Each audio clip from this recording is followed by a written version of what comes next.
I could get your attention, if you could go ahead and find a seat, please. We're going to try to get this rolling in just a couple of seconds. Tyler, can you turn that up, please? All right, if I could get you to grab a seat, we will get started in just a moment.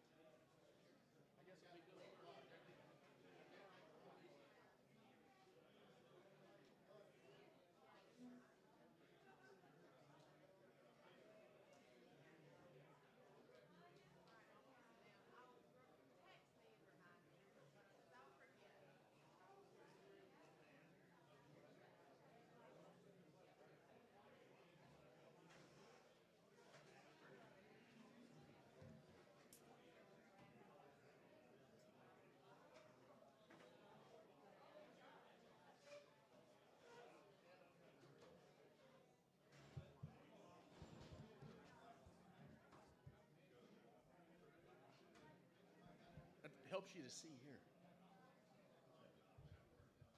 All right. If I could get your attention, it's 6 o'clock. All right, very good. So, maybe a little hot. Hopefully I don't blow you out in the eardrum back there. Thank you guys for being here. What a wonderful attendance. My name is Doug Hamons. I have the honor of serving as the Director of the Coastal Resources Division of the Georgia Department of Natural Resources. Hopefully you are here to talk about red drum. If you're here to talk about anything else with the color red, that'll be another day.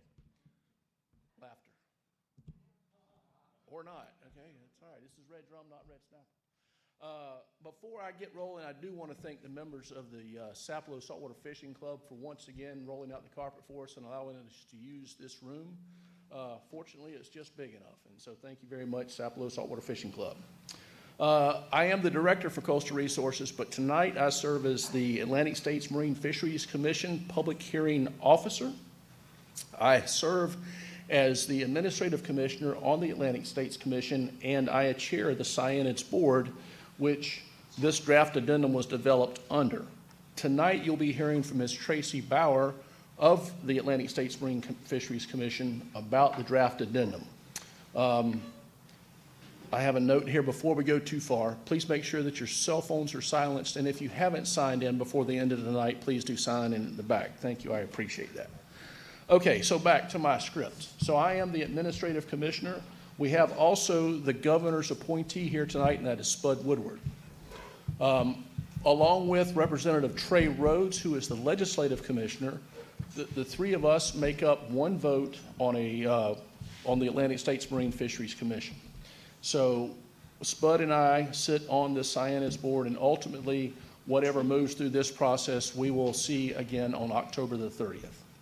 I would also like to recognize Representative Buddy DeLoach, who there he is. I appreciate your attendance, sir. Thank you very much. I know that red drum are near and dear to your heart, and I want you to know that we don't intend to do anything that would change that. We only want to make it better.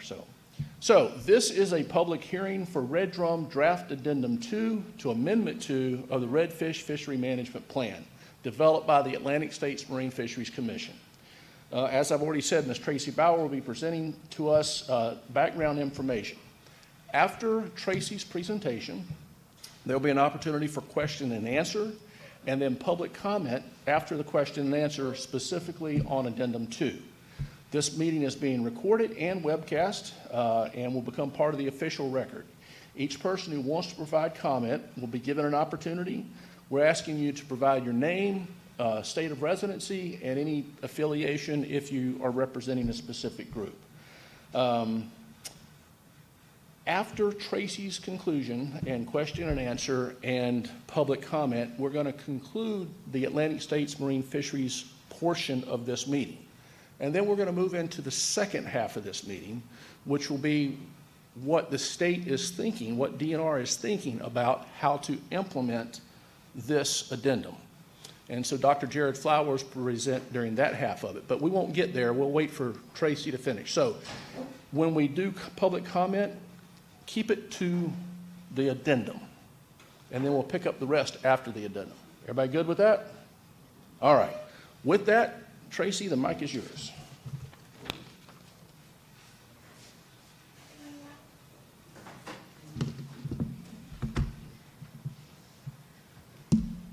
Thanks, Doug. Just getting situated here. And it's great to see all of you guys here. Let me step away from that. Okay. So, like Doug mentioned, I'll be presenting on Red Drum Draft Addendum 2 today. And in this presentation, I am going to start off by providing an overview of the Atlantic States Marine Fisheries Commission before moving into talking about Draft Addendum 2. I'll provide information on the addendum's timeline, background, and then I'll walk through each of the proposed management options in this document. After which, like Doug said, I'll be able to answer any questions you have on this document, and then we'll take public comments on it. Starting with the background on the Atlantic States Marine Fisheries Commission itself, the commission was formed in 1942 as an interstate compact between the 15 Atlantic coast states from Maine through Florida. The commission is a deliberative forum for the states coordinating management for species in state waters, which is 0 to 3 miles from shore. And like Doug said, while each state is represented on the commission by 3 commissioners, each state gets 1 vote in the decision-making process. So within the commission, Red Drum falls under the purview of the Cyanids Management Board, and the Cyanids Management Board consists of commissioners from the states New Jersey through Florida specifically. And it also includes representatives from the Potomac River Fisheries Commission and the National Marine Fisheries Service. On this slide, I have the timeline for the draft addendum to give you a little history of how we got here. So back in October 2024, the Cyanids Board approved a new benchmark assessment for management use for Red Drum and tasked the Red Drum Technical Committee, which is a commission committee with representation from biologists from all of the states that sit on the board, with some analyses to help the board decide next steps. The Cyanids Board reviewed that analysis and initiated the draft addendum in May 2025, after which a plan development team was formed and met multiple times this summer to develop the addendum. On August 5th, last month, the Cyanids Board approved this document for public comment. And after the public comment period, the final action on the draft addendum, where the Cyanids Management Board will review all of your public comments and select options, will occur at the Commission's annual meeting in October 2025. It'll be on October 30th, like Doug said. So moving on to some general background information. Atlantic Coast Red Drum are currently managed under Amendment 2 to the Commission's Interstate Fishery Management Plan, which was approved back in 2002, so it's been a while. This new management document would be an addendum to this Amendment 2. In Amendment 2, the management area of Red Drum is defined as the coastal distribution of the resource from the east coast of Florida through New Jersey. And the management area is divided into a southern region and a northern region. So in this presentation, when I'm talking about a southern region, I'm referring to South Carolina, Georgia, and the Atlantic coast of Florida. And the northern region extends from North Carolina, the North Carolina-South Carolina border through New Jersey. So in the 2024 benchmark stock assessment that the Commission conducted on Red Drum, the southern and northern regions were assessed separately because they are 2 separate stocks. The southern region, Red Drum stock, was found to be overfished and experiencing overfishing, so it had a negative stock status. The northern region, Red Drum stock, was found to be not overfished and not experiencing overfishing. However, the assessment on the northern stock did observe an increasing trend in Red Drum fishing mortality in that region.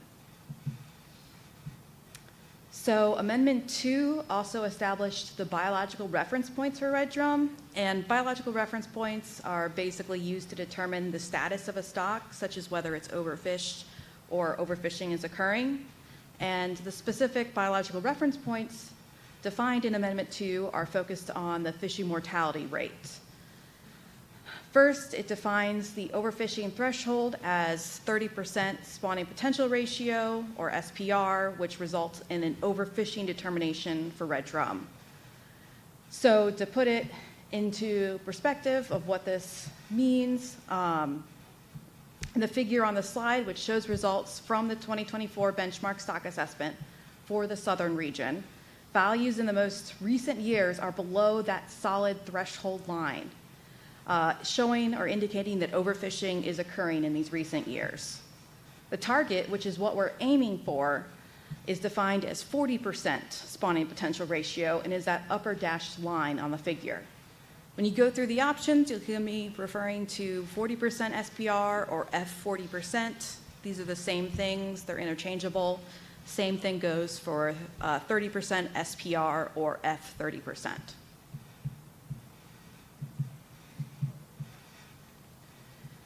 So lastly, in Amendment 2, it said all states within a management unit need to implement a appropriate recreational bag and size limit combinations to obtain that goal or target of 40% spawning potential ratio or F40%.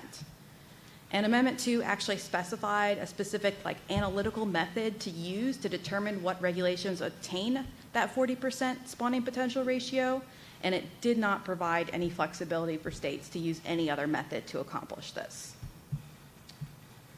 So that brings us to the proposed management options in Draft Addendum 2. There are 5 separate issues in the addendum, and when the board takes final action on the addendum, there is the opportunity to select any measure within the range of options that went out for public comment, including combining options across issues. Some of these are or could be applicable to all of the states in both the southern and northern regions. And I guess of note, of the 5 issues in this management document, only 3.4, northern region management options, only applies to one region, the northern region. And I will now walk through each issue, including explaining why we're looking at it in this addendum and review the options for each.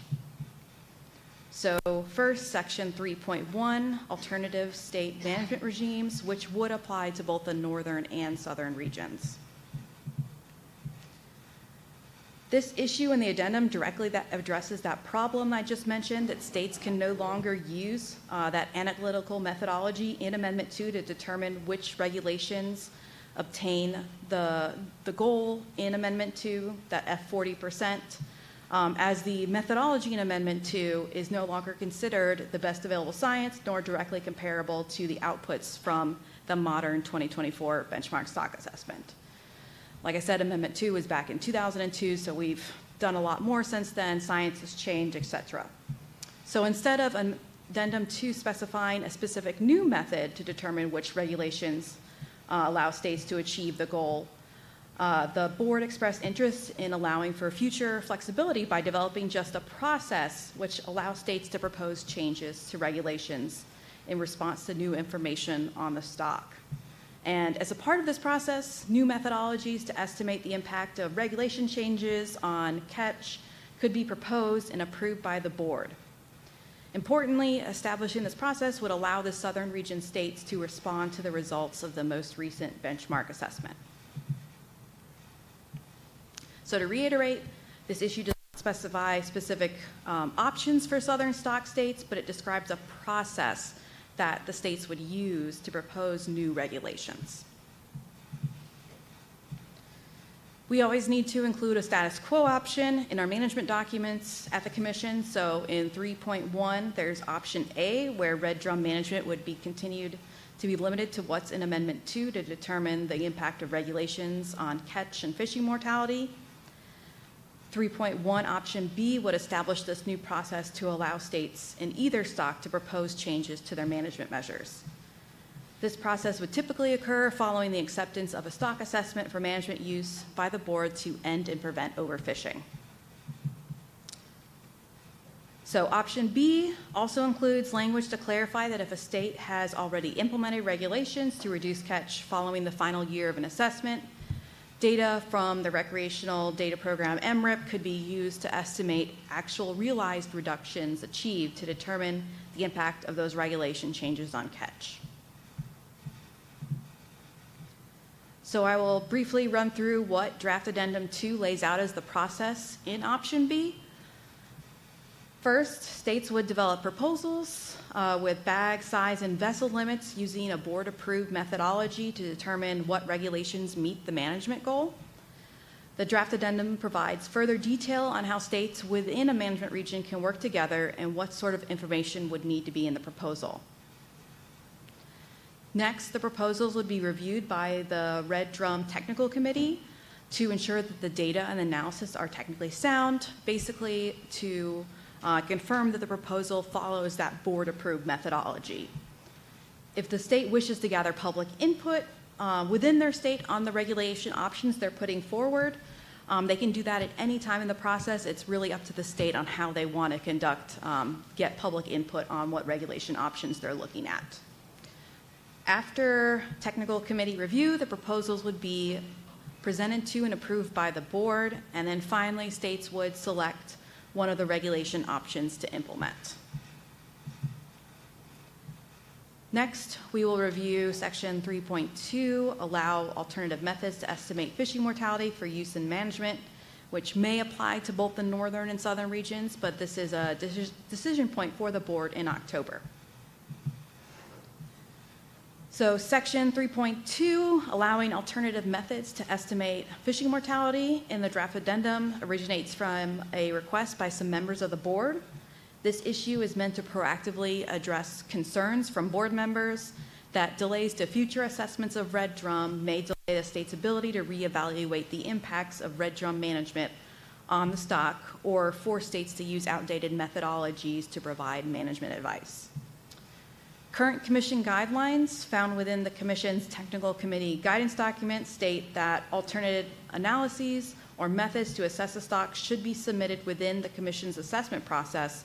So whenever the commission conducts a new benchmark assessment, to be considered for management use. So for example, if a state completes its own assessment of the fish within their own waters, or what I'll refer to as a substock, between commission assessments and finds that there's been some improvements in the stock status of their red drum substock, currently the commission's red drum fishery management plan or any commission document does not have a process to allow a state to bring forward those results to use to make adjustments to their management measures in between assessments. This leads us to the options for section 3.2.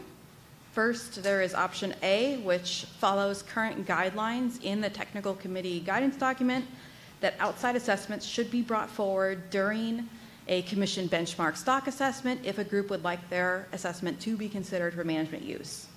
Alternate assessments are subject to the same standards, documentation, and process as commission assessments, including stock assessment subcommittee, technical committee, and independent peer review. Option B would establish a process to allow states to propose alternative methods to estimate fishing mortality and use these results to make management decisions. So like the previous option, I'm going to walk through what the pathway or process in 3.2 option B would look like as it stands in the addendum right now.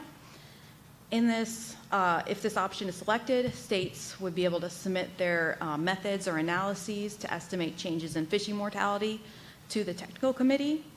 And next, the technical committee would review the submitted analyses and make recommendations as necessary.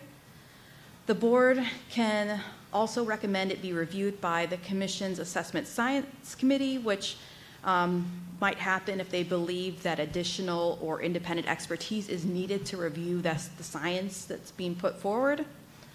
The board would then review the feedback from the technical committee and the assessment science committee if applicable, and would make the decision whether to approve for management use if that alternate analysis is consistent with the goals and objectives of the Red Drum Fishery Management Plan.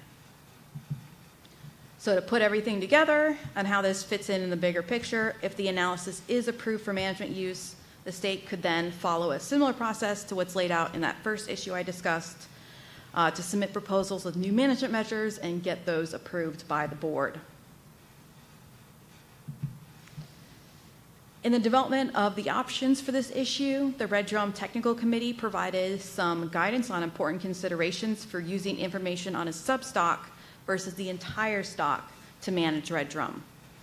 The Red Drum Technical Committee focused their discussion on how using information from an assessment of a substock to make changes to management could impact the stock as a whole. Different assessments conducted by different groups would not be directly comparable due to differences on how the analyses were conducted, and changes made to red drum management to a portion of the stock could potentially lead to localized depletion of the red drum in that specific area, which then could potentially have impacts on the stock as a whole. So it would be important that there are safeguards in place, like a formal review process, to make sure that the two assessments are consistent with each other and that any changes in management will not have any negative impacts to the entire stock. So moving on to section 3.3, management program, which is the next topic or issue in draft addendum 2. This section may also apply to both the northern and southern regions. Again, this is a decision point for the Cyanids Management Board in October. So this issue originates from a motion from the May 2025 meeting by the board, where the board requested the draft addendum consider a different level of fishing mortality states would need to implement regulations to not exceed, looking at F30% instead of the current F40%. And I do want to note that addressing this request would not impact those biological reference points I mentioned earlier, such as the definition of overfishing from Amendment 2. So section 3.3, management program provides options which specify a fishing mortality level which states would need to achieve through proposed and implemented regulations.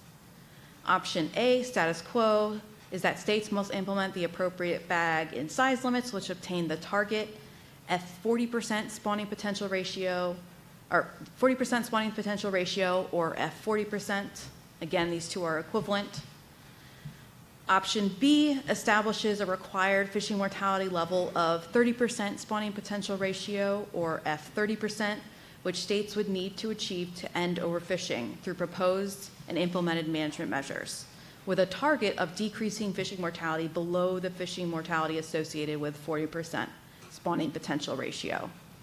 And the plan development team that put together this addendum noted that if option B is selected by the board, all states in the southern management region, so South Carolina, Georgia, Florida, Atlantic coast of Florida, would be required to implement regulations expected to reduce fishing mortality below the threshold of F30%. So to give a frame of reference of what F40% versus F30% could potentially mean for anglers and the red drum stock, if we're going with option A, status quo, F40%, it's a more conservative approach and would decrease the probability of unsustainable harvest and further stock declines compared with F30%. However, it would also decrease anglers' access to red drum, requiring more restrictive bag or size limits compared with F30%. Option B, F30%, would increase recreational anglers' access to red drum, allowing for more liberal measures compared to status quo, option A. But since it's a less conservative approach compared to status quo, option B, it would increase the probability of unsustainable harvest and further stock declines.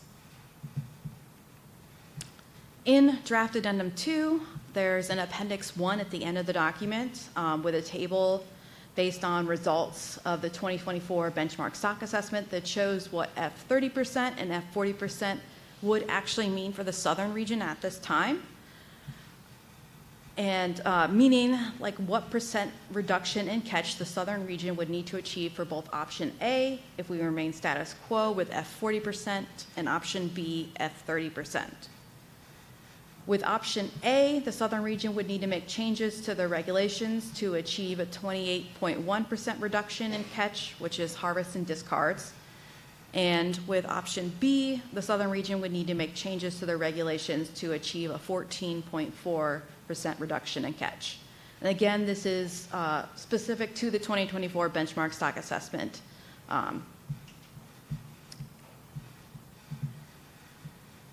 So, moving on to section 3.4, Northern Region Management Options. Obviously, this doesn't impact Georgia, but it's a part of this document. It's something that's going to be going before the board, so I do want to present it to you all to do due diligence through the document. So the inclusion of this issue in the addendum stems from the results of the 2024 benchmark stock assessment for the northern region. And as a reminder, although it found red drum to be not overfished and not experiencing overfishing, fishing mortality did appear to be increasing in recent years. In addition to this concern, the increased effort in harvest observed in the northern region may indicate that current management is no longer conservative enough to restrain harvest to appropriate levels. Stakeholders and board members have also expressed concern with how the combined increased abundance of red drum in recent years in the Chesapeake Bay and declining abundance of other traditional Chesapeake Bay sport fish, such as striped bass, may be exacerbating or contributing to the increasing fishing mortality on red drum. So the board is not limited to selecting only one option. There are multiple options in this issue, and so they could select among options. And I also wanted to note that the reduction achieved by any proposed regulation changes in the northern region specifically cannot be calculated for the entire region due to low sample sizes and uncertainty in the recreational data for states north of Virginia. And you can find reductions achieved for various potential regulation changes in North Carolina and Virginia in the second appendix in the addendum. And one last thing of note, this option focuses primarily on North Carolina, Virginia, Maryland, and the Potomac River Fisheries Commission, as Delaware and New Jersey currently have comparatively minimal recreational harvest of red drum. So option A, status quo, would be no required changes to current management measures for red drum in the northern region. Option B considers modifications to recreational management measures in the Chesapeake Bay states, and Chesapeake Bay states or jurisdictions are defined as Maryland, Virginia, and the Potomac River Fisheries Commission. This option allows the board to select a bag limit of 3, 2, or 1 fish per person per day, and a slot limit for all 3 states or jurisdictions between 18 and 26 inches total length. And I have the current regulations in the Chesapeake Bay on the slide for reference. Secondary to addressing the concern of the increasing fishing mortality, if the board chose option B, it could also align management and simplify management enforcement within the Chesapeake Bay, where, as you can see from the table, bag limits range from 1 to 5 fish per person per day, and the jurisdictions all have different maximum size limits. Next, option C, North Carolina's current regulations permit 1 fish per person per day from 18 to 27 inches total length, so any reductions to fishing mortality in the state would be most easily obtained through adjusting the slot size limits. As a result, option C is specific to North Carolina's slot limit, and it would require North Carolina to select a recreational slot limit between 18 and 26 inches. Finally, section 3.5, de minimis provisions, which would apply to both the northern and southern regions. So to give you a little bit of background on this, on de minimis, because it's more of a commission term, states that are part of the commission can request and be granted de minimis, which is a status that's meant to reduce the management burden for states whose measures would have a very minor effect on the conservation of a species.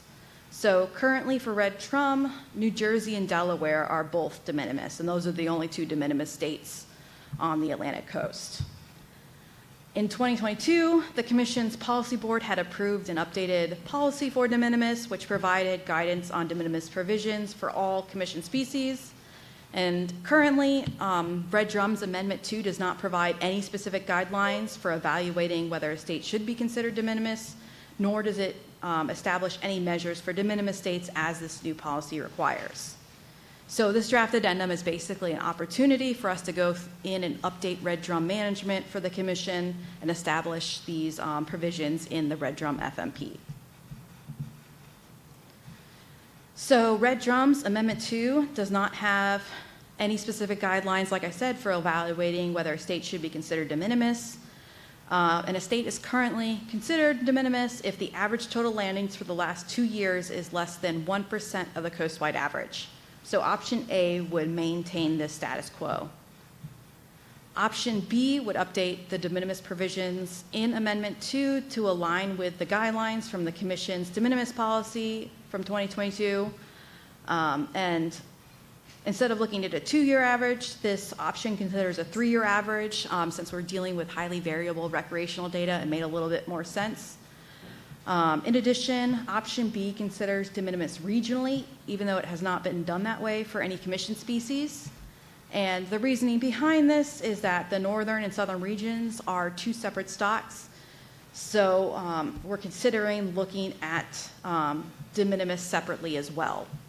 So a state would be considered de minimis if the average total landings, both commercial and recreational, for the last 3 years is less than 1% of the total landings from its respective region. Regional de minimis at this time for Red Drum would not impact the southern region at all. As you can see from the right pie chart on the slide, all 3 states in the southern region reliably contribute to the total landings of Red Drum. And this graph, this pie chart, is based on the average for 2021 through 2023. So it's just a snapshot, but that's basically the typical type of distribution you see for Red Drum in these states. It could have impacts to the northern region potentially in the future, as if you calculate de minimis for the northern states using just the total landings in the northern region, states with very low sporadic landings such as New Jersey and Delaware might become more sensitive to changes in their landings and could potentially jump in and out of de minimis or be considered de minimis sooner than when we look at Red Drum as a whole on the coast. But as you can see, there are currently so few, if any, landings of Red Drum in New Jersey and Delaware that they don't even appear on the pie chart at all. In the northern region, North Carolina and Virginia make up a majority of the total landings, followed by Maryland. Lastly, I'll just note that since the 2022 de minimis policy also requires that specific management measures be put in place that don't change annually for de minimis states to provide that minimum level of protection for Red Drum in those states. It's not in Amendment 2, and it's something we would have to establish, but it really isn't an issue for Red Drum at the moment. So Draft Addendum 2 simply outlines the process that would be used in the future if we do need to establish regulations for a de minimis state. And I'm not going to go to it in detail, but you can find more information on that if you're curious in the Draft Addendum. So moving into how to provide public comment. These final slides are going to go through a couple of different ways that you can find more information and provide public comment on this addendum. So this is a list of all the hearings that have taken place. There is one more hearing tomorrow night. It's a hybrid hearing, and anyone, even though it's for North Carolina, commission hearings are open to anyone from any state. So if you want to tune in and provide public comment there, if you have friends that weren't able to attend tonight, they are welcome to join that webinar hearing and provide comment at that hearing. Again, it's not limited to just North Carolina. And the full hearing schedule with registration links for that hearing can be found on the Draft Addendum 2 Action Tracker page on the Commission's website, which I have a link to here. It's also, when you get on the Commission's website, ASMFC.org, there's a big banner at the top showing that requesting public comment for both striped bass and Red Drum, so you can find that Action Tracker page easily there. There's also a YouTube recording of this presentation on ASMFC Video's YouTube channel. That's also available. Oh, and you would also download a copy of the Draft Addendum on that Action Tracker page. So there are 3 different ways that you can submit written comments if you do not wish to provide a comment at the meeting today. First, you have the option of mailing in public comments to the address shown on the screen there. There's also an option of emailing public comments in about the addendum at comments@asmfc.org.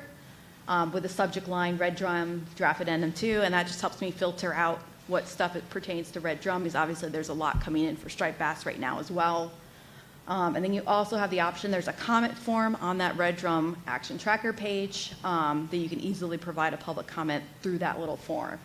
And the deadline for public comments is 11:59 p.m., October 1st, 2025. And I can hang on the slide if anyone needs it, but other than that, I am happy to take any questions. We've got microphones that our folks are going to walk around with so they can pick it up for the webinar.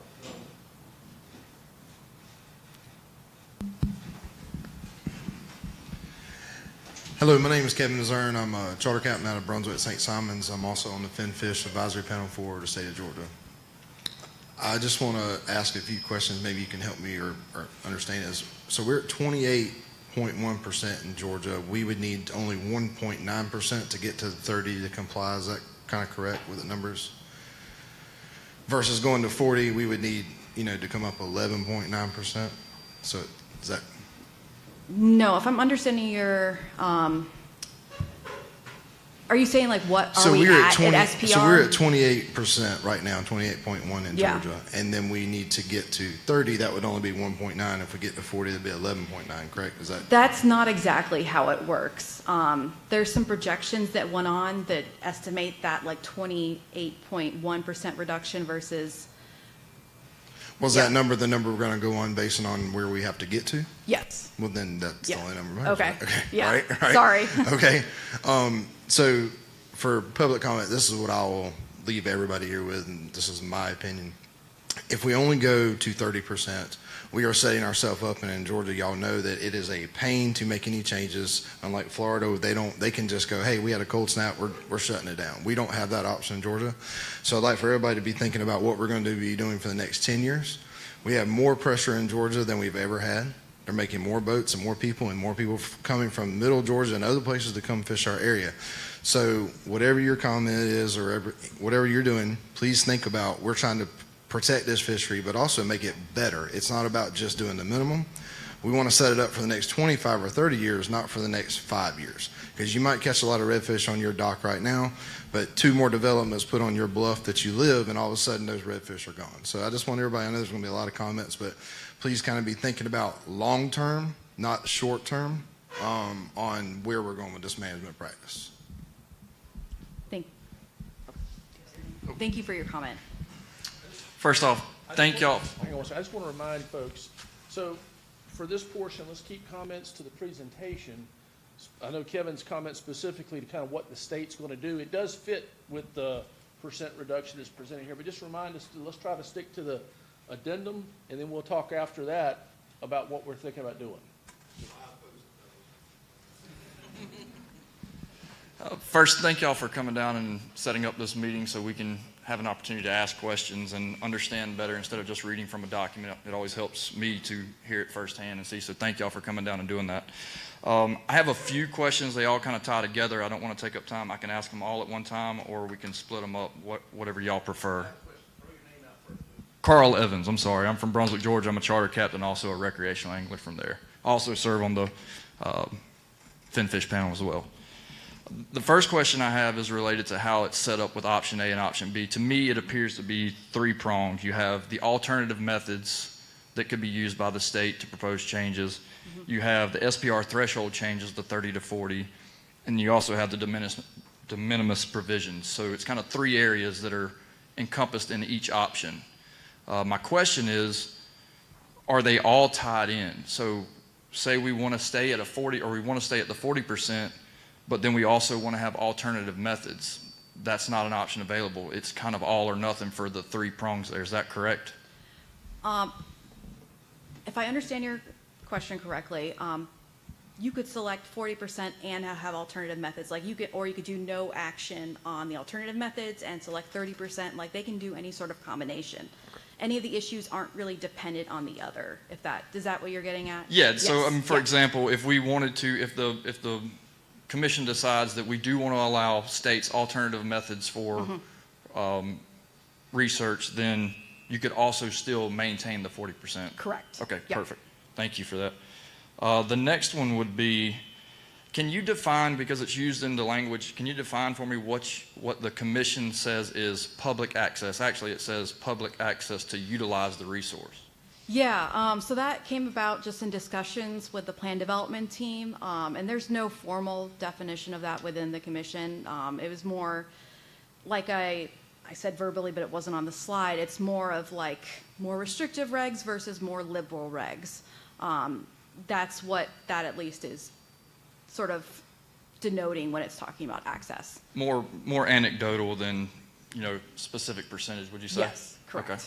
So it's just like in relation to each other, Right. basically. Yeah. So the 40% option has a very specific data-driven point versus access to utilize the resource being more anecdotal. Is that what I understand? Yes, yeah. Okay. I think so. Like, it's more of just, basically that information is just to help the public look at these options. If you're going to be going with F40%, you're looking at a bigger cut than the F30%. That's really what it's focused on. Right, and that's driven by the mortality rate, harvest, discards, correct? Yes.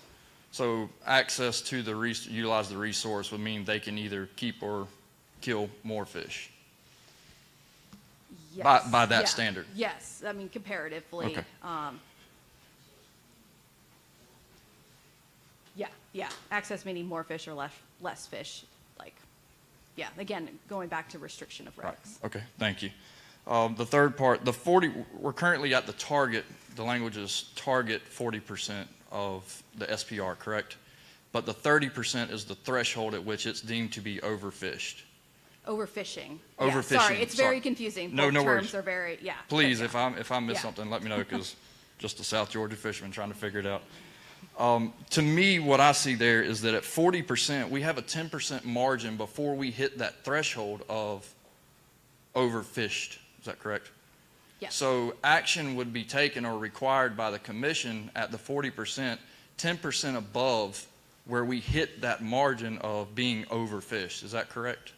Yes, I think so. So if we go to the 30%, we drop down to there, we are then in a reactive state solely, where we are in a proactive state at 40. We have a 10% margin to get ahead of being at that overfished threshold. Is that correct?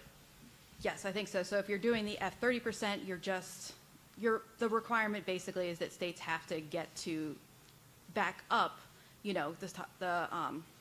amount of effort has to decrease to that overfishing threshold. Right. And there is language in the document that says that we are aiming for the target, but the requirement that states have to reduce their fishing harvest effort is that F30%. So to stay in compliance, the state would have to be at 40% currently and 30% with the proposed option B. Yes. So currently, we would have the 10% margin to take action.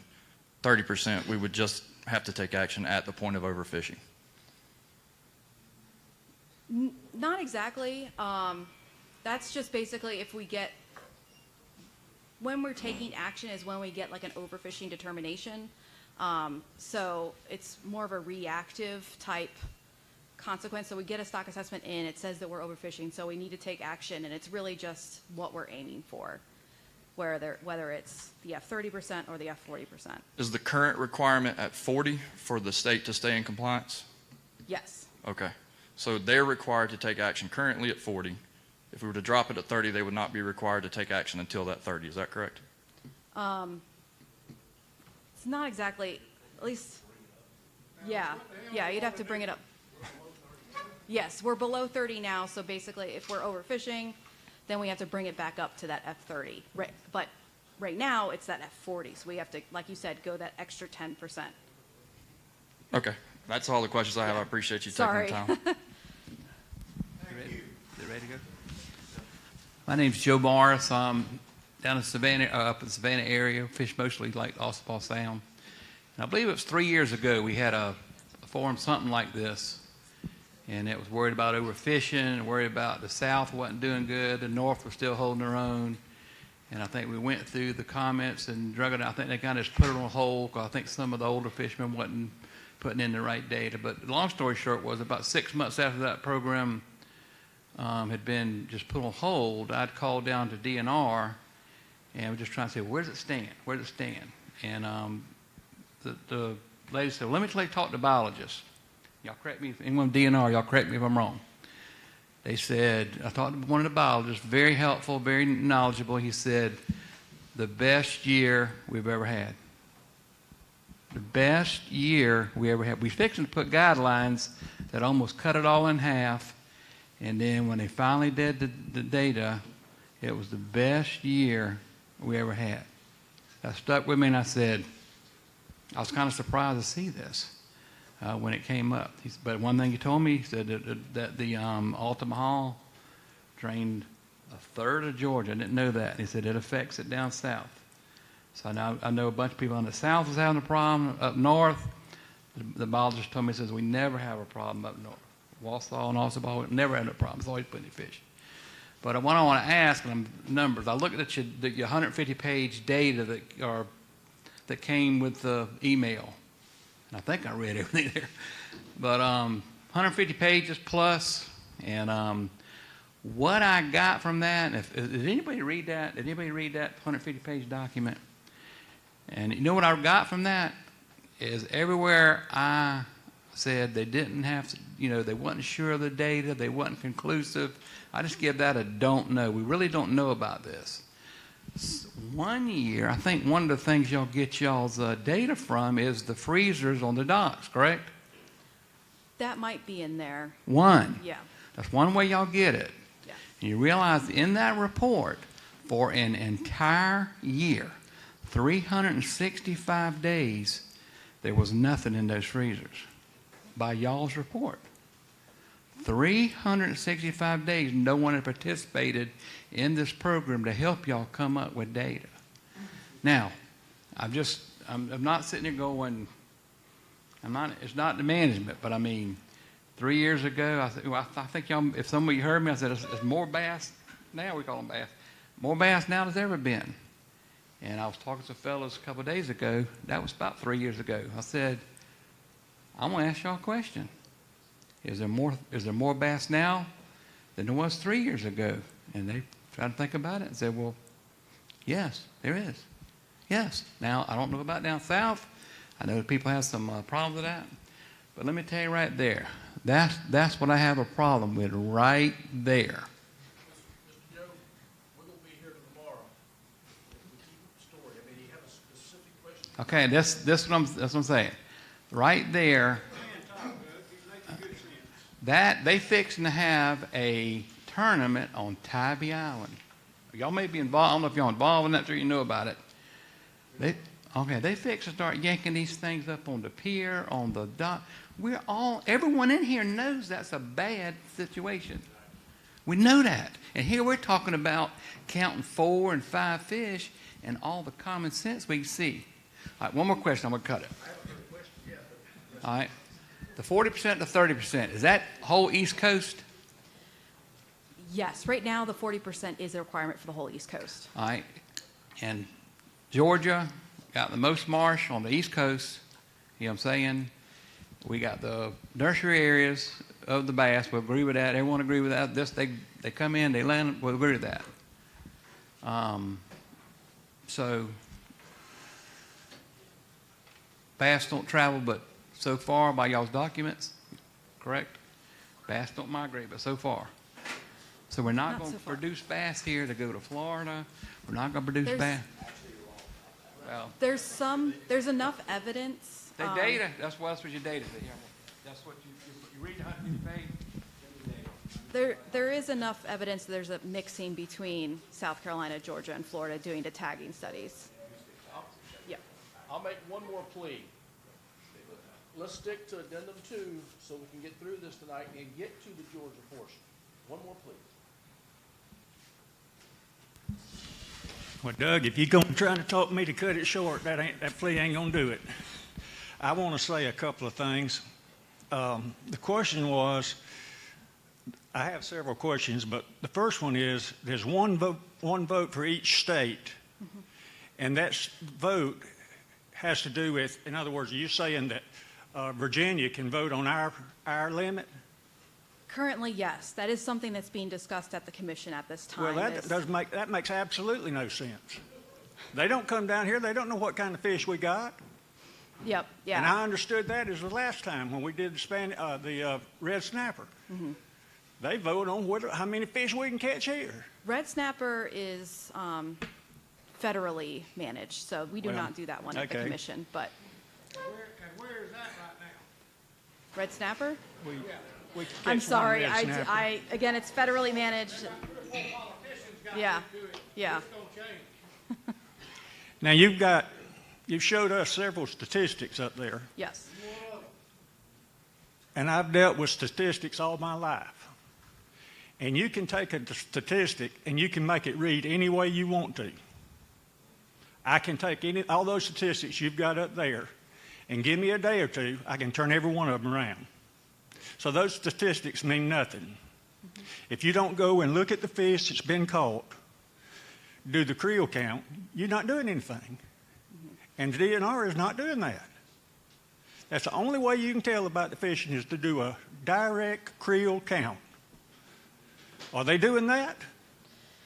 that is under the purview. Seems like, I'm not totally familiar with what George is doing, but Doug, or Spud says yes. Yes, we will I get to tell that. you what, little lady, you seem like a mighty sweet gal, but if you'll sit down and let Doug answer this, you won't have to look over there every time. Yeah. Yes, sorry, I'm only answering questions related to the draft addendum. Georgia specific stuff, I would let that go to the experts. Sound like a Democrat going to drop the hammer on me, run me off, eh?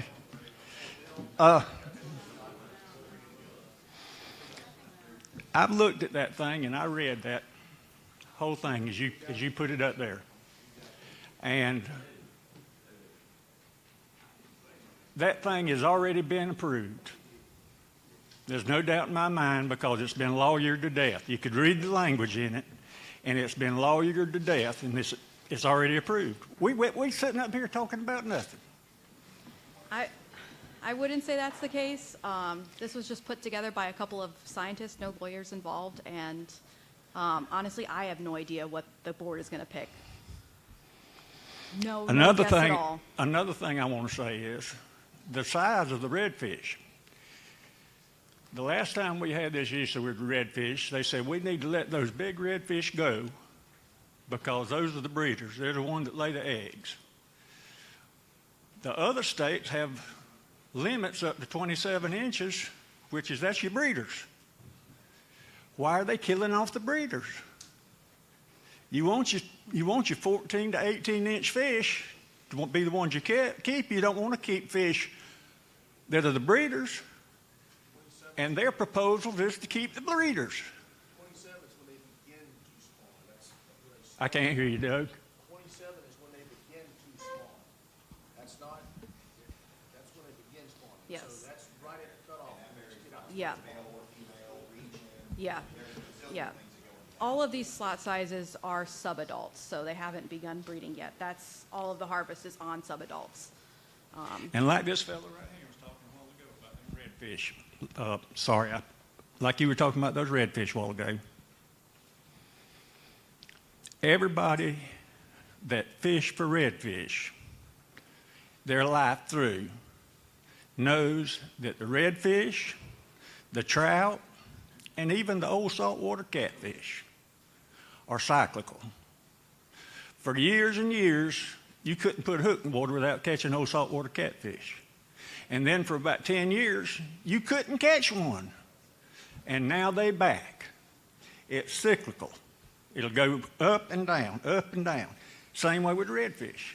Like the brother said right there a while ago, you can go out there some years and you be hard to catch a redfish. But the next year you go out there, every time you throw a hook in the water, you get one. That's not I didn't see that anywhere in the proposal. The cyclical part of it. And that is definitely part of it.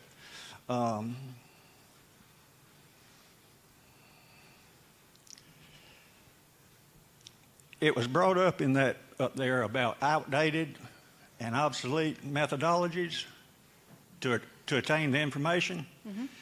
What I would like to know is, what is the outdated methodologies? It's based on an old paper from 2001, and I don't have the exact paper name off the top of my head, but I can provide that to you. I can provide you the paper, but it's basically using something that we can no longer recreate. We have a newer assessment that's called a stock synthesis model.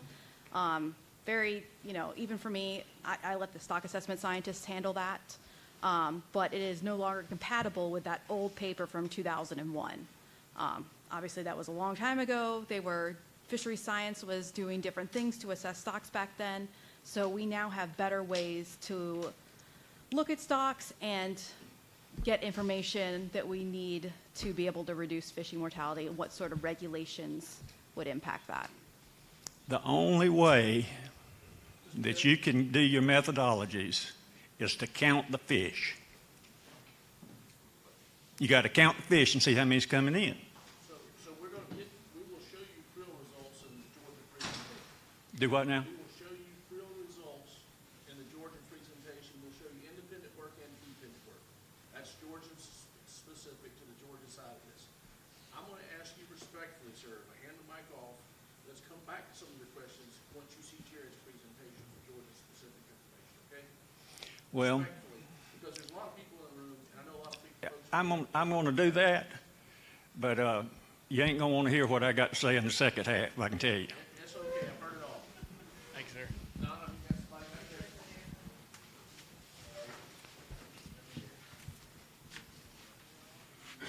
Can y'all hear me? Yeah.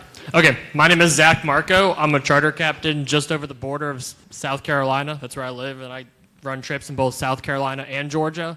My first question is, what does the committee find to be the main reason that they want to lower from 40% to 30%?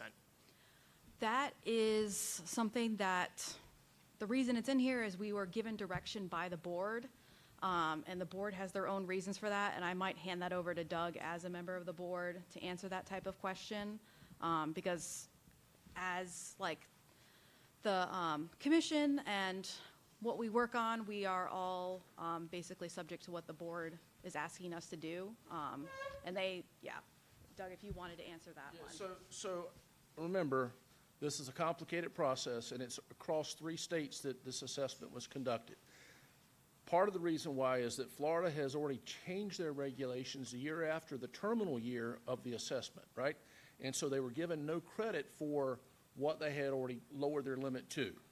So, and in order to provide Florida with flexibility and provide us all flexibility, if we stayed at 40, we're probably looking at 1 fish, maybe 2.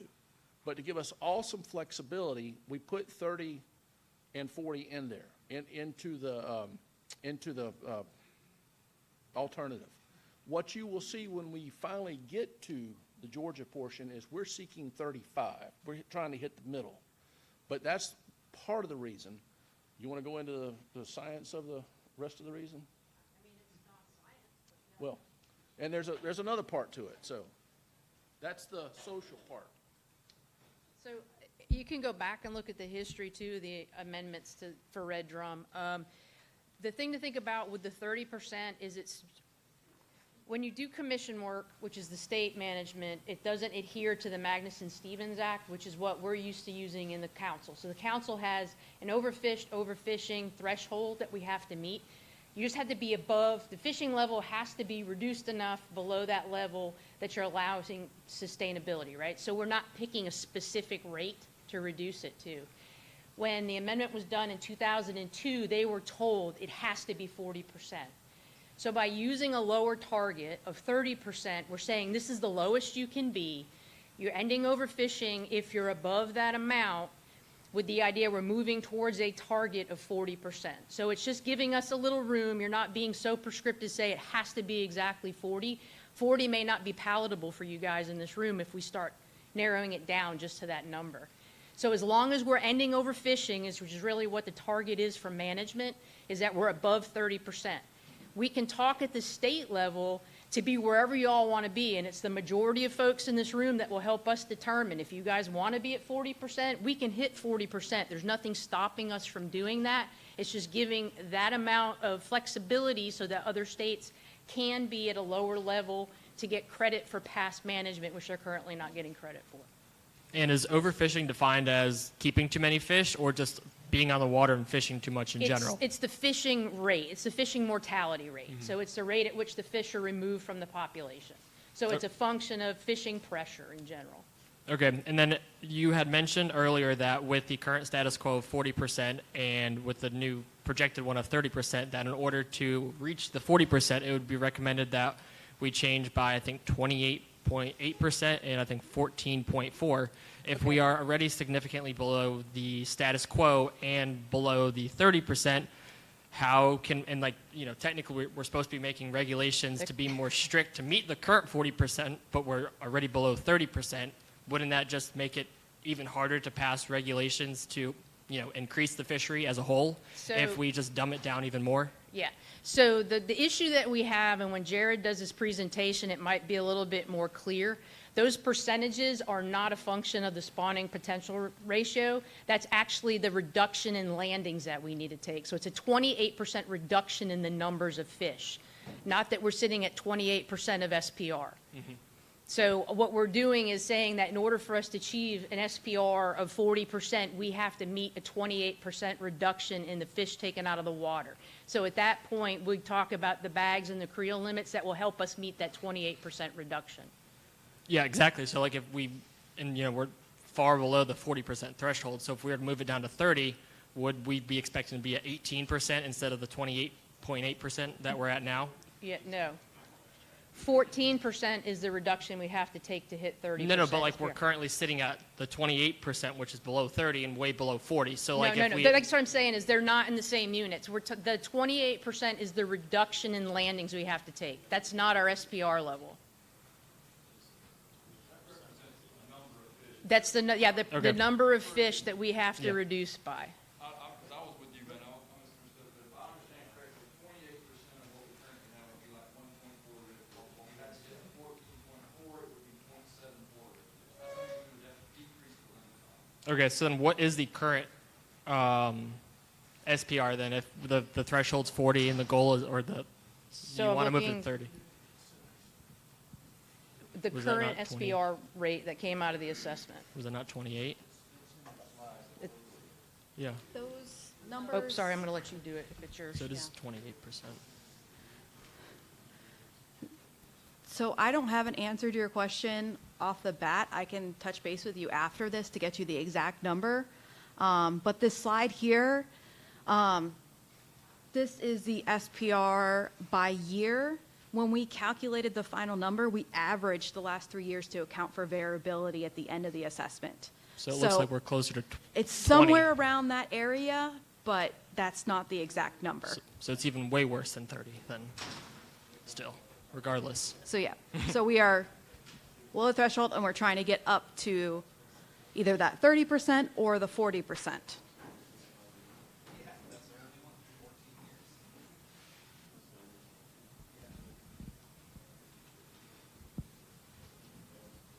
I'm Captain David Newland from Richmond Hill. I think we got one person in the room here that's had a captain's license longer than me.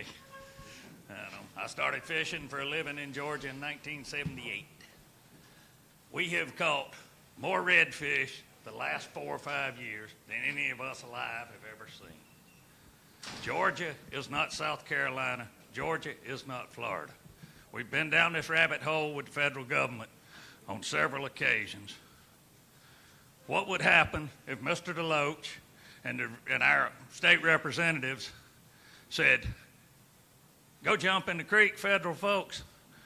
Georgia is Georgia. I tagged several hundred of these fish several years ago. None of them went anywhere. These fish stayed. Some of them went Savannah River. Some of them went a few miles south. But we have no problem with redfish in the state of Georgia right now. And what you're talking about will kill half the charter business. You're absolutely right. But Georgia's Georgia. Last 2 weeks, I have fished for days, run 30 miles, and seen 1 boat, 2 boats. You cross the Florida line, that's a whole nother world. It's a whole nother, but what would happen if Georgia tells y'all goodbye? So basically what would happen is that the commission's policy board would find Georgia out of compliance.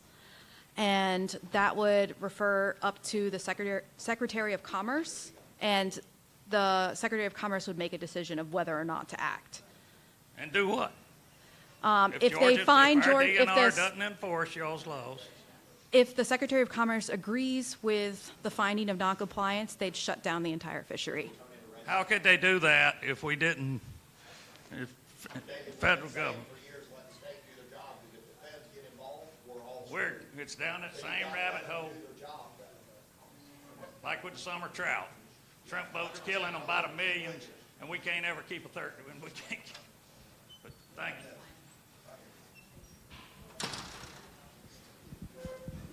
Okay, yeah.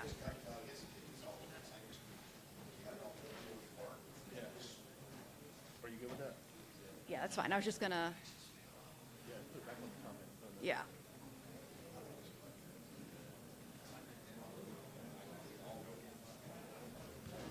So, yeah.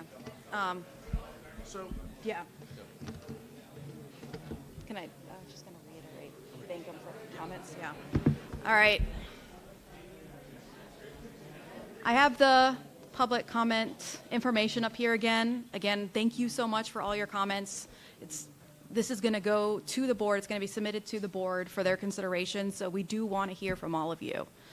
So I really appreciate you guys all coming out. Again, this is the public comment information. To provide comment just on this addendum. Georgia will have its own public comments for the regulations themselves. Yes, thank you.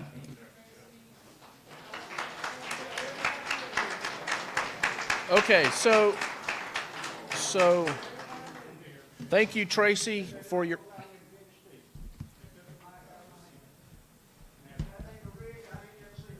Bill, I will give you back the microphone when we get to the end of the Georgia, and you can provide your Georgia-specific comment. Sir, I am sorry we're on the wrong side of this right this second, because it was a pleasant conversation when we got here. But one person dominating an entire room is not fair to the rest of the room. So, thank you, Tracy, for coming. Please, if you have any comments for Addendum 2 to Amendment 2 of the Red Drum Fishery Management Plan, submit them via online. Again, the deadline's October 1st, midnight, and then the board, the Cyanids board, will take up those comments on October 30th at our annual meeting. With that, we will close the Atlantic States Marine Fisheries Commission portion of this meeting, and I'll turn the page. Okay, so here is what we intend to do for the rest of the meeting. We have Dr. Jared Flowers with us. Jared is our Research and Surveys Unit Lead, and he's going to give you a brief overview of some of the research that we've done. You've seen it all 3 years ago when we tried this the first time. Sorry, before I turn it over, the person who spoke to you in the middle a moment ago, I should introduce, that's Dr. Carolyn Belcher. Carolyn is Chief of our Marine Fisheries. She sits on the Atlantic States Marine Fisheries. She sits on the South Atlantic Fishery Management Council, but is also a proxy for Representative Trey Rhodes on the Atlantic States Marine Fisheries Commission. When I mentioned the council, I also want to recognize Captain Judy Helmley, who is another member of the South Atlantic Fishery Management Council. Different process. They deal with federal issues like red snapper. This is the commission process. It's state management through the commission, so a little bit different. I wanted to make sure you knew that. Also in the room is a lot of folks who have the same logo that I've got on. They're Coastal Resource Division team members, biologists, and technicians. You had a chance to talk to a bunch of them when you came in. I encourage you, after this is all over and you're talking amongst yourselves, walking out, meet these guys, talk to them. They're the ones who are in the field every day collecting data for us. All right, so Jared's going to provide his presentation. Then we're going to attempt a Q&A on the presentation. We're considering this a town hall meeting. That is, we're not going to collect official public comment because I'm not proposing a rule tonight. What I'm showing you is what we could do. What Jared's going to show you is what we can do based on Addendum 2 if it goes through the way that Tracy presented it. I will tell you, what Bill said about this being predetermined is pretty close to accurate, because what was suggested is what will allow us to move forward with some flexibility of red drum management. Everybody got it? So we'll try Q&A. When it's all over, we're going to hand you a piece of paper. It's got about 100 options on it, and I'm asking for 3. It's going to talk about number of fish per person, number of fish per vessel, number of fish total, whether guides can keep fish or not, whether you want to bring the bottom limit up, whether you want to move the upper limit up. It's going to have all those options on there. Jared's going to explain it. Hopefully, we get your top 3. We're then going to take that information back. We're going to meet with the Marine Fisheries Advisory Panel, right? Some of these folks have already spoke. We're going to talk about those results, as well as the results that came from a public survey that we did a couple of years ago, pull it all together and decide what we should put forward as a rule. Then we will have another public meeting before we go to rule, telling you what we plan to do, get your input. Then we're going to tell the Board of Natural Resources, we're going to ask the Board of Natural Resources what we would like to do. Then we're going to come back to another public meeting to make sure that you guys know what we're trying to do. So you will be involved. You will know what we're doing. We're not trying to backdoor something without your knowledge, because I've been accused of that in the last few weeks. It's a public comment. Anyway, it'll be a public process. I think I covered all my points. So with that, Jared, it's yours, man.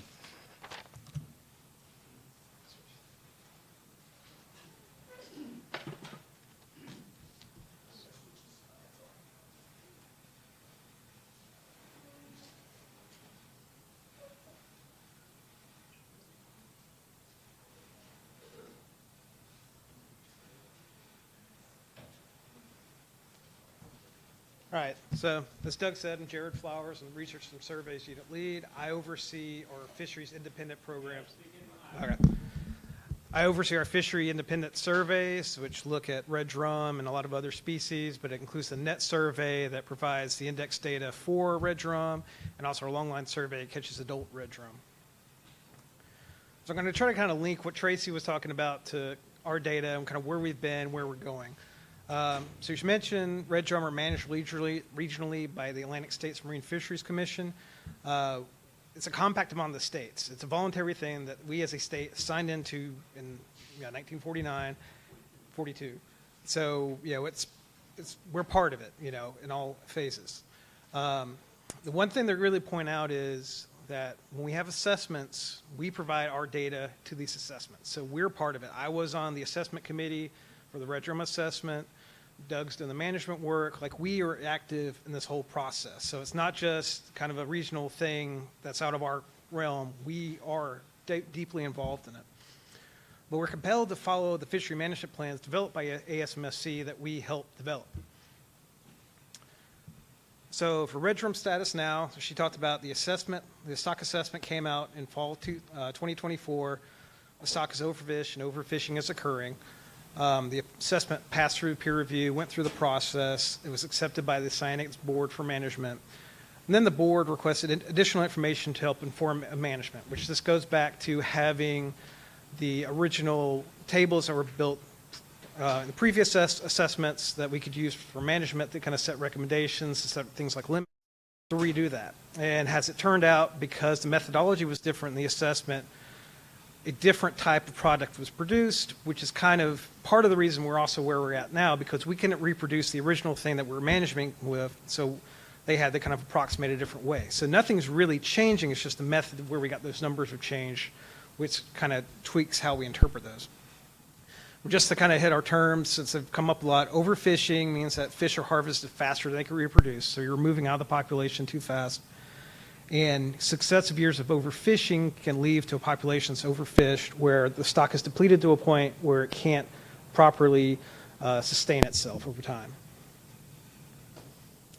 So red drum is managed by the 2 reference points that we talked about, the threshold, which is 30% spawning stock biomass. So below that 30% spawning stock biomass is where the fishery is overfished. The target is 40% spawning stock biomass. And we've kind of already talked about that's the ideal management target, from the past management regime. and it does give you a cushion. You know, if you manage at 40%, you do have a cushion for, you know, all the annual fluctuation, everything that goes on to kind of stay above that 30%. But, you know, with the Amendment 2, if it changes, you know, we'll have that flexibility to go at least above 30%, and we could still target 40%. That's going to come later. So as Tracy talked about, there are the stock assessment projections. You have fishing at 30% SSB, which is this top number. So that's that 14% reduction. So what that is saying is to hit that threshold of 30% spawning stock biomass, we have to reduce our fishing by 14.4%. The 40% reduction level is 28.1. We also saw that number. The one number we didn't see in her talk is the fishing reduction needed to get spawning stock biomass at 35%, which is 21.4%, which obviously is kind of in between. So, you know, within that range or even above is ideally where we want to be. So this all goes back to where we were in 2022. Some people were there for it. We responded to outcry from y'all, the public, that, you know, there was an issue going on. The red drum weren't there. And so we held some public town halls. We sought opinions. We had our angler satisfaction survey. And with all the feedback, all the input we got, we had developed a proposal that we proposed a three fish bag limit and a 9 fish vessel limit with no caption retention for charters. And, you know, that was something that we felt good about. We could go ahead of, but then there's still questions on, well, what does that get us? Where does it, you know, where does this kind of put us in terms of management? And at the same time, we realized we can't evaluate slot size. We don't have the information to do that. But right around the corner, we knew we had this benchmark stock assessment. So we tabled this proposal, waiting for the benchmark stock assessment to come back to help provide information about the slot, help provide information about potential targets. Because the last thing we wanted to do, too, is make a change to our regulations and realize, well, we have to do it again because something else has changed in the assessment. Which, you know, depending on where we wound up, that original proposal, we still might be here if we did that proposal because of the assessment. But that's here nor there now. So, yeah, because of that, we decided to kind of wait for the assessment, get results from the assessment. That's where we are now. So I'm going to start by looking at some of the Georgia data. This is the fishing data we have from the fishery, from our assessments. And all this data was provided through the stock assessment and was included in the regional stock assessment. So the one big thing, you know, we talk about effort, we talk about population. This is effort from 1981 to 2024. And about 2022, you'll see this again, was the last time we had a regulation change in Georgia. So since 2022, effort is approximately, '02. Since '02, effort's approximately doubled in the state, but our regulation hasn't changed. The other thing to look at is landings. So this is based on our MRIP landings. The dark bars are total catch, so that's all fish that are caught and released. And then the gray bars are total harvest. So these are only the fish that are caught and kept. So what you see, there is a definite increase in fish being caught and released or caught and harvested. You know, the overall catch, people are encountering more fish, handling more fish. Harvest is also going up, but not nearly as much. But it's still a concern. Real quick.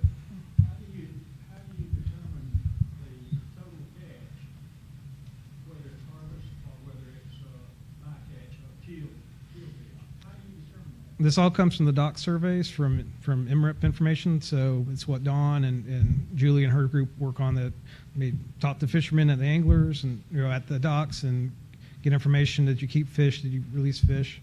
And that's where all this comes from. So it's state data. So the other piece we have is our fishery independent data. And this is what you've probably seen a lot in like some of the finfish advisory meetings. This is our gillnet survey information. So this is young of year, juvenile red drum. They're being caught as they're entering our fishery. And it's basically, it's indicator of recruitment. And since 2009, there's been generally a slight increase in what we're seeing in that survey. But the key takeaway is there's a lot of noise. We have a lot of up years, down years. There might be some cycling going on in the population. The individual dotted lines and the dashed lines, the dashed line itself is Altamaha, so that survey, while the dotted line are Wausau. And what you can see is generally they tend to follow each other with down years. 2020 was kind of the year that spurred our last effort, last town halls and everything. 2020 was a bad year in the state. It was a bad year in both surveys, and that's kind of where we got. Now, since then, we've had quite a nice rebound. We had, 2023 was almost a record year for the survey. The important thing, this is good for us. This is good for Georgia. This is good for what we're seeing locally. The problem is, from seeing the data from the other states, South Carolina does not have this trend. South Carolina had kind of similar up to about here, and then it kept going down. They never recovered like we did. So keep in mind, this is a regional population, regional management. We might have good local populations, good abundance and everything, but it's not what the region as a whole is seeing.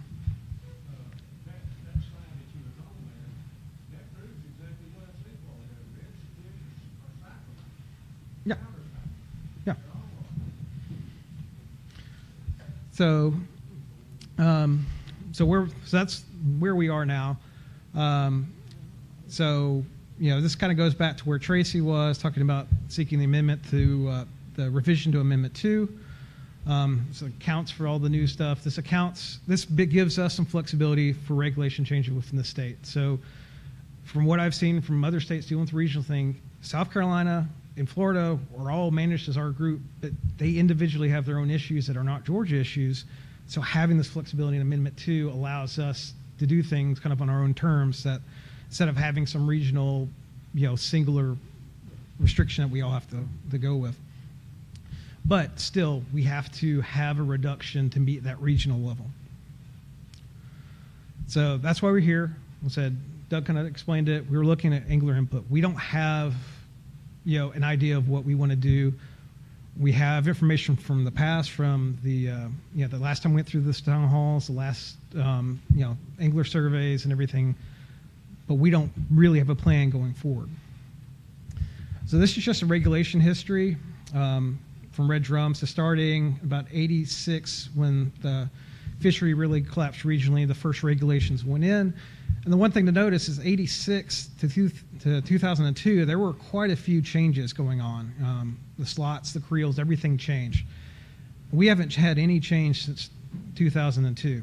And the one thing, we know the population's changed on the state. We have more coastal development.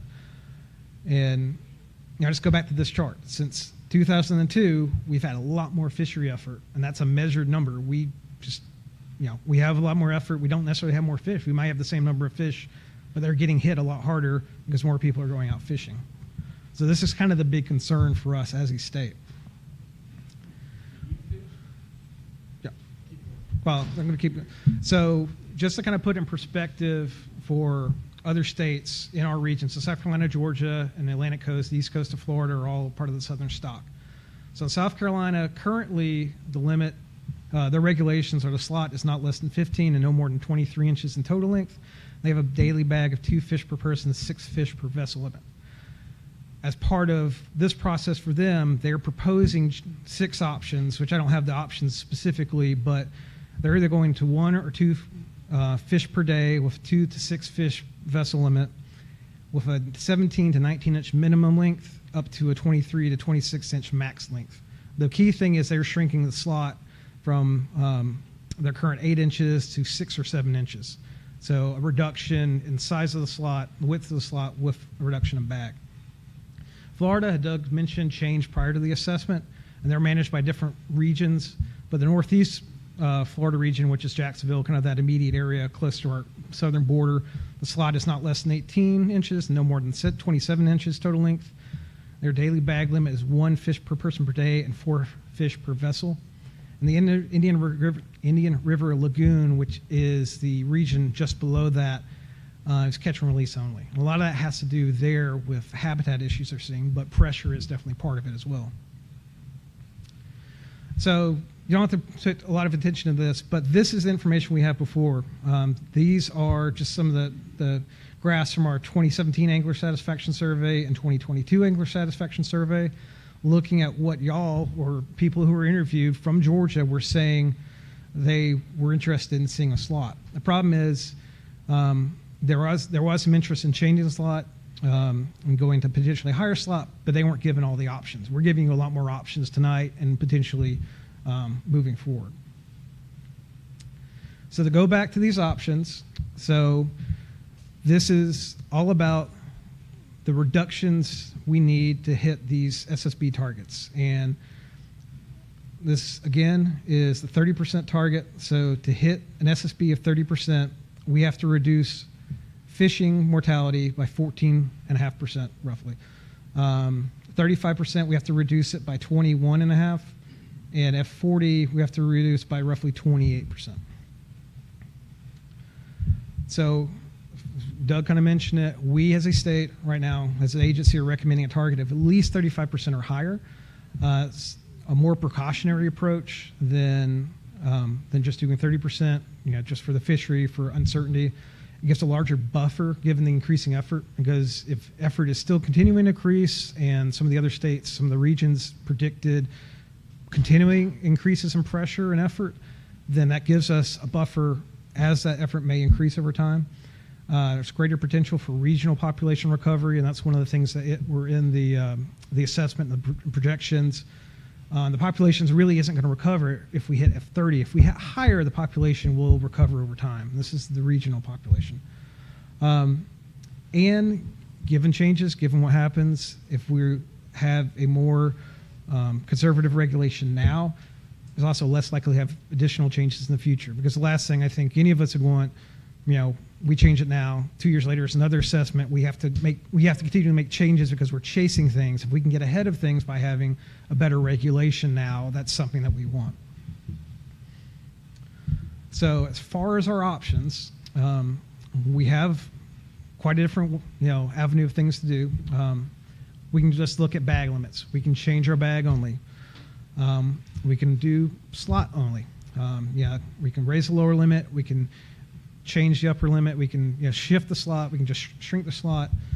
The key thing there is for regulations, we cannot retain red drum over 27 inches. That's an ASMFC management rule that's in the current F&P. So the max we can go, which is why the other states are maxing out at 27, is because that is in the rules that we can't go higher than that.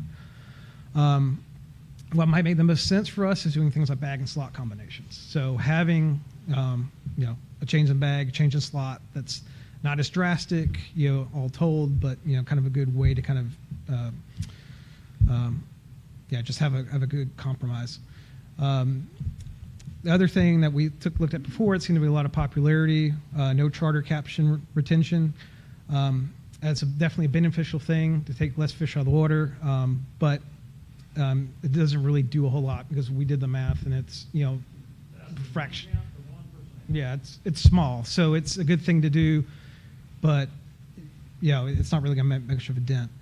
The other thing we have, talking about gear and handling practices, best handling practices. That's good. We need to push that as a state, and that's something we've talked about for other species and making a point of getting that information out there. But that's not really measurable. It's hard to say what reduction we get from people using short leader rigs or not taking big fish out of the water. If we can't measure it, then we can't really apply it to this stuff. So looking specifically at the regulations, and I've color-coded things. So going back here. So if it's in orange, this orangey color, it meets F30. If it's in yellow, it meets F35. And if it's in green, it meets F40. If it's in red, it doesn't meet F30. It's going to be below.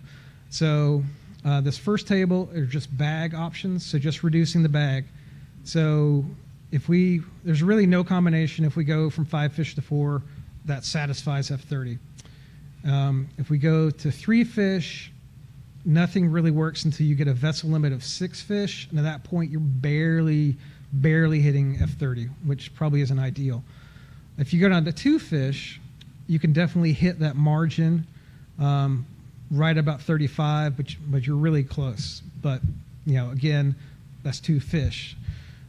If you look at slot only, without considering bag, anything at 15 inches, just making that reduction doesn't work. Moving at the bottom up to 15. If you move to 16 inches as a minimum length, 16 to 23, which is fairly restrictive, that actually gets you to F40. Any of the other ones, it's F35 plus. And then 18 to 27, since that's common, other states have, that's actually a 55% reduction. So that's pretty steep. And again, you can't exceed 27 inches for the upper length. So those are the singular methods. This is going in these next tables, I'll try to kind of go slow and kind of explain them. You don't necessarily, at this point, don't pay so much attention to the numbers unless you want to, but the color, like I said, I color-coded it hopefully for simplicity. But what this is looking at are keeping 4 fish, having a 4-fish bag. So the top table has no vessel limit. This is a 12-fish vessel limit. On the bottom is an 8-fish vessel limit. At the top, this is the lower end of the slot, so 14 inches, 15, 16, 17, 18. And the vertical is the upper limit, so 23, 24, 25, 26, 27. So this gives you an idea of the reduction. So again, with 4 fish, keeping our existing lower limit, none of these options get us here and get us to at least 30%. If you go to 15%, you actually are above F30, but you're not at F35. Once you get to 16 fish, then, or 16 inches, regardless of what the upper limit is, you meet 40%. And that's with a 4-fish bag reduction and a 16-inch minimum. So moving to 3 fish, it's a similar pattern. 14 actually becomes more viable at the smaller sizes, but once you get to 14 fish and like 26 inches, which is greater than what we have now, then obviously you're not gonna hit. If you get to 3 fish with any of the 14-inch combinations, 3 fish with a 6-fish vessel limit, the 14-inch combinations do work, but again, they're below F35. 15 inches at any of these gets you to at least the F35 threshold, and the 16 inches again gets you all above F40. And then moving on to 2-fish bag limit. As you can imagine, you're keeping less fish. That you tend to be, your threshold's increasing. So at this level, anything in the 14-inch range meets F35, and then anything above 15 inches for the minimum gets you into F40. So this is kind of where the combination goes. You can have, larger fish if you take fewer fish, and any of these combinations. So just kind of a brief conclusion. The red drum stock is overfished. Overfishing is occurring. We are seeing within the state stable recruitment over time with maybe some increase, but at least it's very stable, just a lot of variability year to year. But the MRIP data that we produce, we collect, does show increasing catch and effort, and we have to make regulation changes. So tonight, kind of just go back to what Doug said. We're providing information, what we have, kind of trying to put everything together, the regional activity to what we're doing at the state level. We just want information on options. Are people generally okay with just a slot limit or just a bag? Is a combination work better for people? We're trying to understand kind of what the general thought is, because we do have that older data. It's a few years old now. I don't know, maybe attitudes have changed, maybe some thoughts have changed, maybe people have some different ideas now. But the key thing, too, that we didn't have before is we do have a target. We know where our management needs to be, so it gives a better idea of where our regulations need to go. So hopefully if that information kind of helps paint a clearer picture for what we need to do. So Doug talked about the survey sheets. We'll pass that out in a minute. What they're going to look like is this, which this is basically the same table as you saw before when I went through by size. We've only made these for the 3 fish per person limit and the 2 fish per person limit. So you'll have 3 fish on one page, 2 fish on the other page, and each one of these will have a different vessel limit. We left out 4 fish just because of, you'll see it's kind of a complicated sheet. And I didn't color code it because it'd eat up a ton of toner. But all the information is still there. What we ask you to do is number each one of these length and vessel limits has a blank beside it. For the whole page, we want your top 3 rankings. So 2 fish, 3 fish, we just want 3 numbers. So, like here, just 1, 2, 3, just your rankings for the individuals rigs that we have. If you don't see a rig on here, you don't have to mark all 3.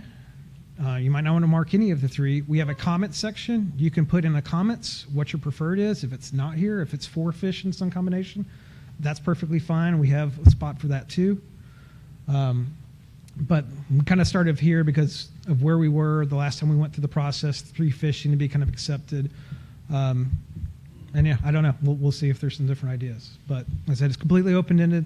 We're looking for information. We're not making decisions off of any of this other than maybe what to come at you with next time when we kind of see what people are thinking.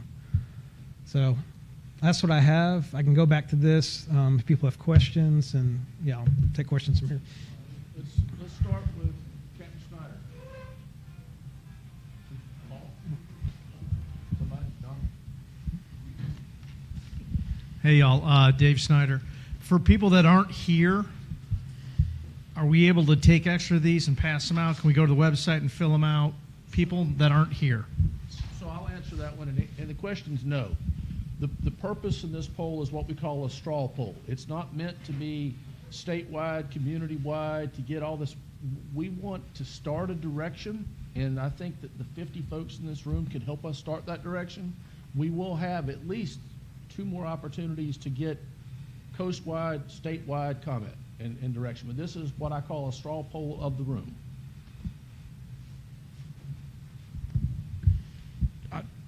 I'm just going to make one quick statement here. If there's ever been a time for us to kind of look at the alternate viewpoint that we have our own, this is probably it. So I appreciate your concern, sir, and yours as well. And I'm with you on the spawning fish, the big spawners. And I would just challenge you to take a look at going back to the 40% versus the 30%. That 40% means more and bigger fish in our stock, which means more spawners. And, sir, I agree with you wholeheartedly. Redfish are a very cyclical. I've seen it from the time I was young where we didn't see any, just like you said, we couldn't hardly catch a redfish. Again, going back to the 40% and the regulation changes here, I think everyone's intent is to make those bad cycles better and the good cycles even better.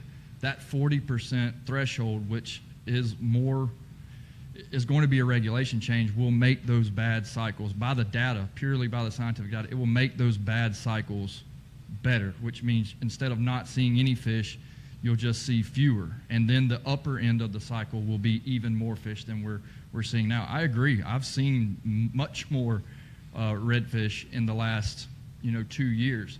I think that has a lot to do with when we had the lower ends of the year starting in 2020, a lot of people started self-implementing regulations on themselves. I know as a lot of our captains, we quit keeping redfish or went to 2 per person, didn't keep any for the captains and kept it under a boat limit. Those are self-implemented things that I think have occurred that have helped bring that back. But I would just challenge you to take a look at it and keep an open mind that if we want those bottom-end cycle years to be better, then the 40% threshold is where that starts and the regulation changes that are being proposed. And, sir, if we want more spawners to be protected and more spawners to be in the stock, that 40% helps us also. So, again, I just appreciate y'all's time and letting us be here.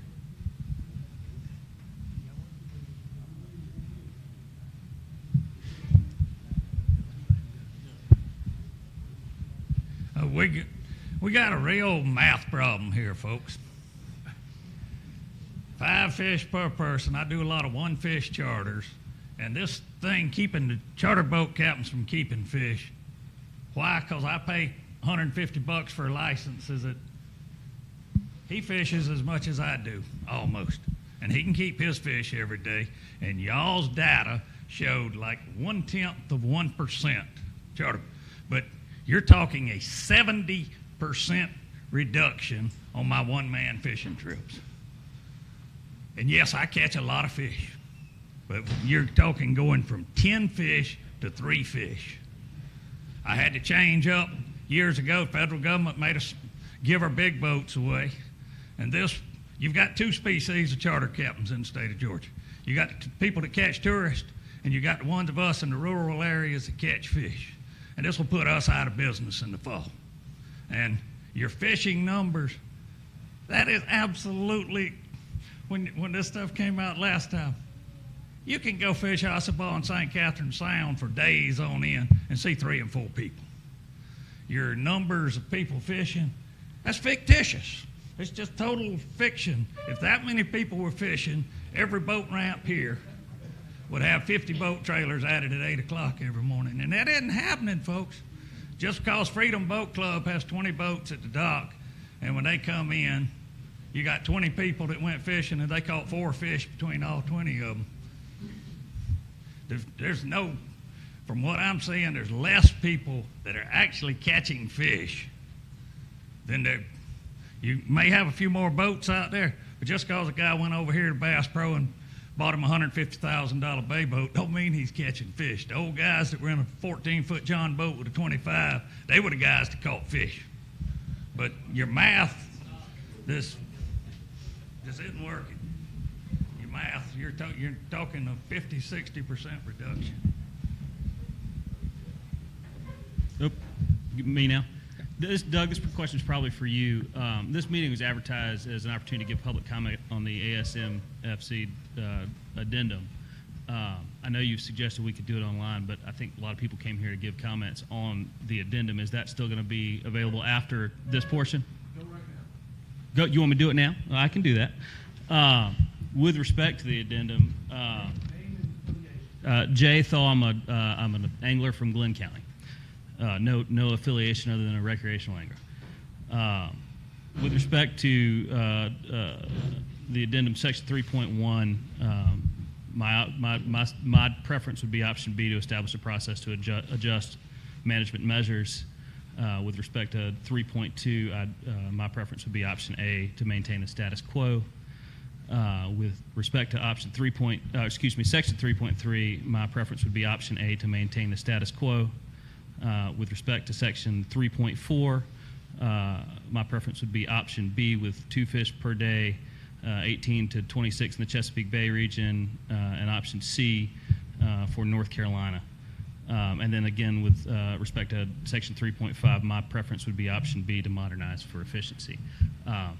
I'm going to keep comments brief. I've been fishing here my whole life. We've certainly seen a reduction in redfish and the ability to catch redfish, and so I would hope that this body and this state would support a meaningful reduction to see those populations come back. Thank you, sir. That is the way I thought I'd try to figure out how to do it.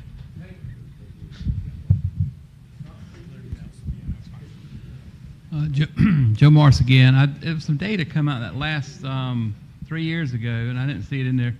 And it's basically the fishing mortality. Could you know what the fishing mortality is of a bass or of a redfish? Out of 100 fish, how many get taken fishing? Depends on the age, but probably from some of our numbers, probably about 20 out of 100. Y'all's numbers was 8 in y'all's data. Well, it might have been, That was 3 years ago, but that's fish that are caught and then released. Yeah. Yeah. that's 8 fish. So when you do your 20% reduction, are you doing 20% of 100 fish? Or are you doing 20% of the 8 fish that are caught out of 100? Does that make sense? Yeah. So the reduction in fishing mortality includes fish that are actually caught and harvested and the 8% of fish that are released that died. So that includes both of those numbers. So if 200 fish are caught, 100 are kept, and the other 100 are released, and those 8 fish die, we're still looking at those 8 fish that died. So total 108 fish that died. Maybe I'm using the wrong term. At 8%, I mean, if 8% in y'all's data was fish was caught. Does that agree, Doug? That sound right? 8% of the 100, 8 fish out of 100 are caught, and 92 are taken away by either natural causes or predators, or would y'all agree with that data? It was in y'all's.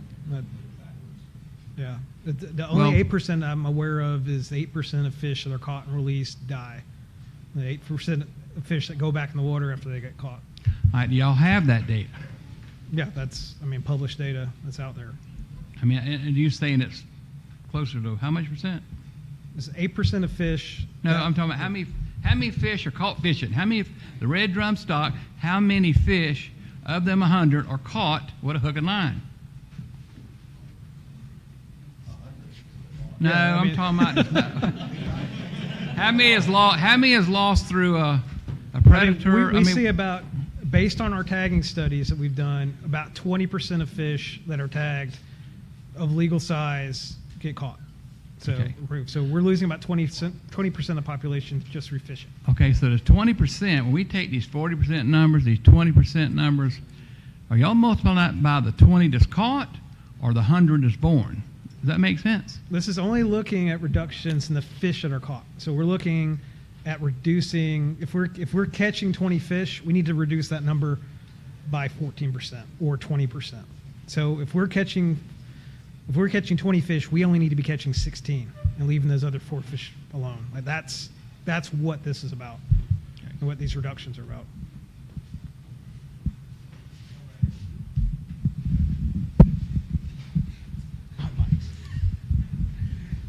Hey guys, Clement Cullens. I'm from Brunswick, Georgia. I'm a recreational angler on the Fin Fish Advisory panel as well.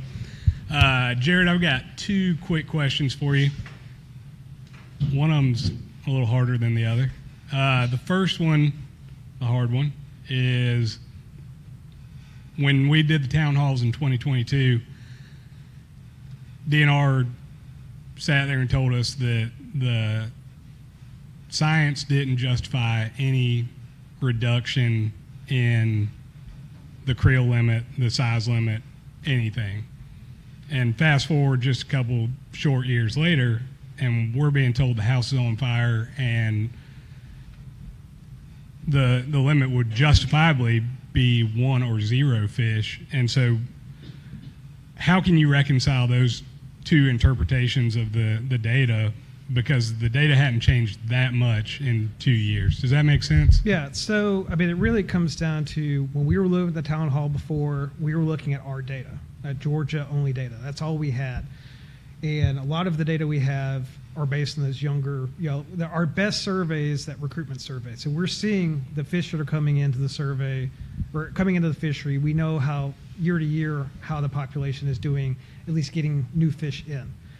What we don't have, as you state, is very good information on kind of those medium-age fish and then the older broodstock, the larger fish offshore, the adults that are in that spawning population.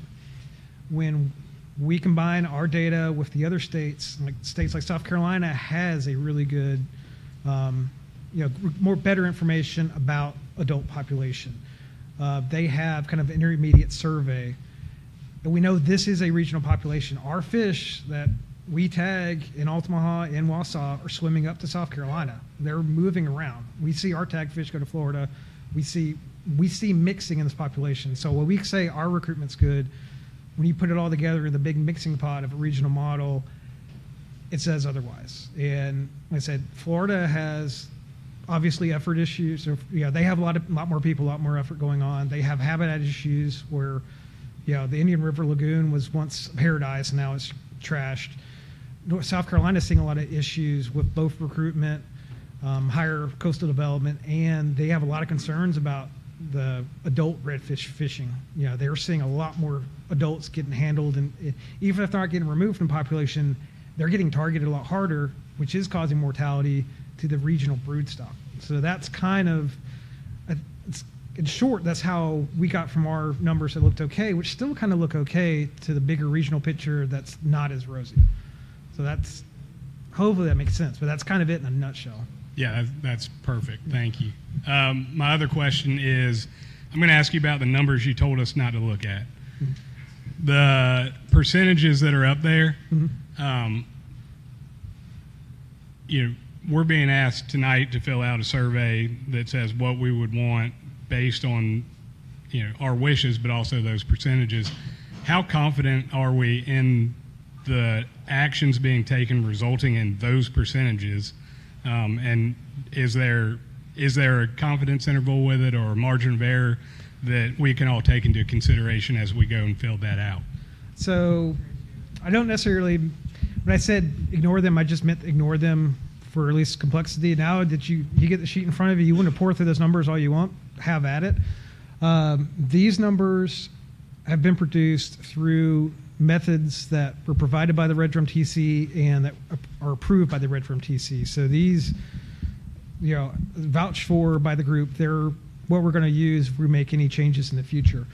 There aren't necessarily confidence intervals with them, but you do get an idea of where, where they lie and kind of what the spread is. So, between, just raising, the limit up, you're not seeing a big shift. So these are fairly confident numbers. There's some change, but it's what we have, and that's part of the reason too, where we don't want to be, for best practice, we probably don't want to be right at 30 because there is still uncertainty with this number. So we haven't said what it is because we don't really fully understand it because it's based on the assessment data that's coming in.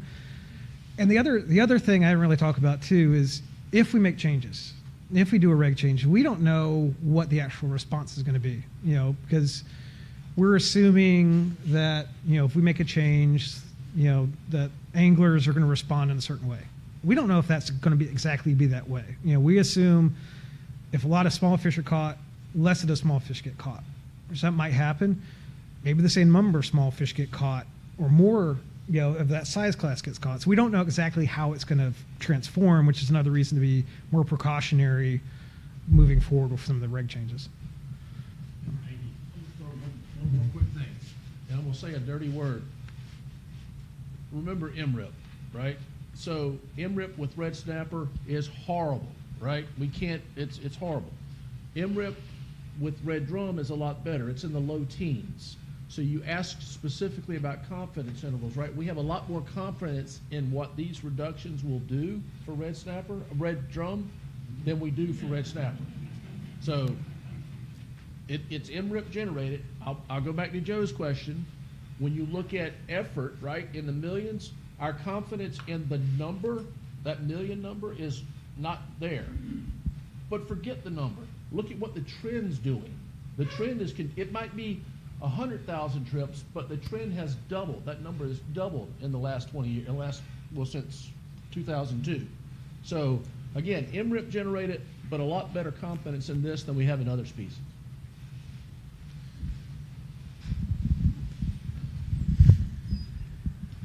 I just want to make sure that I'm not misunderstood. I don't, and I hate to say it like this, but I don't really care about the redfish. If tonight something happened and they just went poof and we're gone, I don't care. This is not about the redfish for me. When I go fishing, I key on flounder. That's what I fish for. I don't fish for redfish. And I catch redfish. And if I've got somebody in the boat with me fishing, I say, you want the fish. If they want them, I'll give them to them. I don't care nothing about a redfish. This man sitting right here fish with me. Do I give you the fish every time when we catch redfish? Now, we were going to try to go catch some for a fish fry at the church, and we would have kept whatever we caught. Pigfish, whatever, we'd have kept it all, so we'd had enough. But I don't care about the redfish because I don't fish for them. I don't target them. Whether you fish for them or not, you're going to catch some. And 90% of them I turn back because I don't want them. The size deal there gives me a lot of heartburn because they've been preached and preached and preached to us. Don't keep your breeders. Don't keep your old sows that's going to regenerate. And then I see on there we got 27 inches. And I know that's not in Georgia. I know where, but it makes no sense.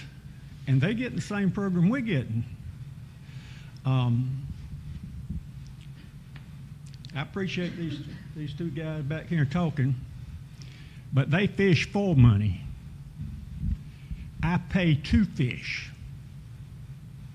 If I put my boat in right now at Shellman Dock It's $40 to put the boat in, $40 for a quarter shrimp. I got to buy ice. Gas is almost $6 a gallon at the fish camp. I'm going to have almost $200 to go fishing before I leave the dock. Now, I don't have to do that because I know how to catch my own bait, and I'll go up here to Walmart and get my fuel and stuff like that. So it's not costing me that much, but there's a lot of people, and I mean a lot of people, it costs them $200 to go fishing. These guys that make a living chartering, you might as well slap them over the head. They ain't gonna make a living no more. People ain't gonna go if they can't catch fish. Or if they go, they ain't gonna pay them what it's worth for them to take them. The little lady in the green shirt over there, she made a statement a while ago, and if it's the truth it was ever told, she told it. She said, and I'd asked the question a while ago, how do you do the creel count? And she says, fish coming out of the water. That's how you do your creel count. Boys, I've spent more time peeing over the weather rail than most of the people in this room have had fishing. I have never been checked for a creel limit. And I bait fish, drug for the bait for the fish camp, and I never seen a DNR down there do a creel count. Now, they did come get some red snapper carcasses, but to me, what I see here, this whole deal's a setup, because as soon as y'all implement this, 2 years from now or 3 years from now, you're going to come in here and you're going to have another one of these presentations just like that, and you're going to say, boy, them speckled trout, man, them speckled trout, they just ain't out there. They gone. We just can't fish. We can't catch no speckled trout. So we're going to have to cut speckled trout. It's always cut, less for more money. And I think everybody in this room ought to think about that. When you put your boat in the water, you spending $200 to go fishing. Y'all don't care about the fishermen. You do not care about the fishermen. And it distressed me to no end when I came in this room earlier, and there's more DNR in here than there were captains. And right then I said, this is a set-up deal. We've got too many DNR in here. And they gonna tell you everything you need to know. And if you ask a question, there's one of them gonna have an answer. Now, I'm gonna make one more statement and I'm through. I got kind of angry a while ago, and I wanted to get through with what I said. But I can tell you, Doug, and anybody else with the DNR in here, if you think calling that man back yonder in that corner in here to take care of me done any good, I ain't scared of him. Now y'all look back yonder, he called in his big ape. So Bill, the law enforcement officer was contacted much earlier to be here as a law enforcement representative in case there was a law enforcement question that came up that we couldn't answer. He wasn't called in when you were talking with me in the mic back. I sent a text message to my biologist back there to check Mr. Morris's question about there not being redfish in a freezer, which we've never had a year where we haven't had redfish in our freezer. There may be some freezers that don't have it, but I did not call law enforcement on you. Okay. I would never do that. I will tell you, we have had public meetings in the past where the public has gotten unruly, which is why we ask law enforcement to be at all of our public meetings. He just happened to show up in the middle rather than be in. It wasn't called on you.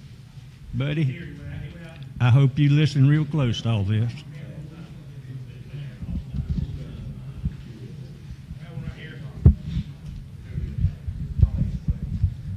Hey guys, I'm Austin Thurlow, recreational fisherman from the Savannah area.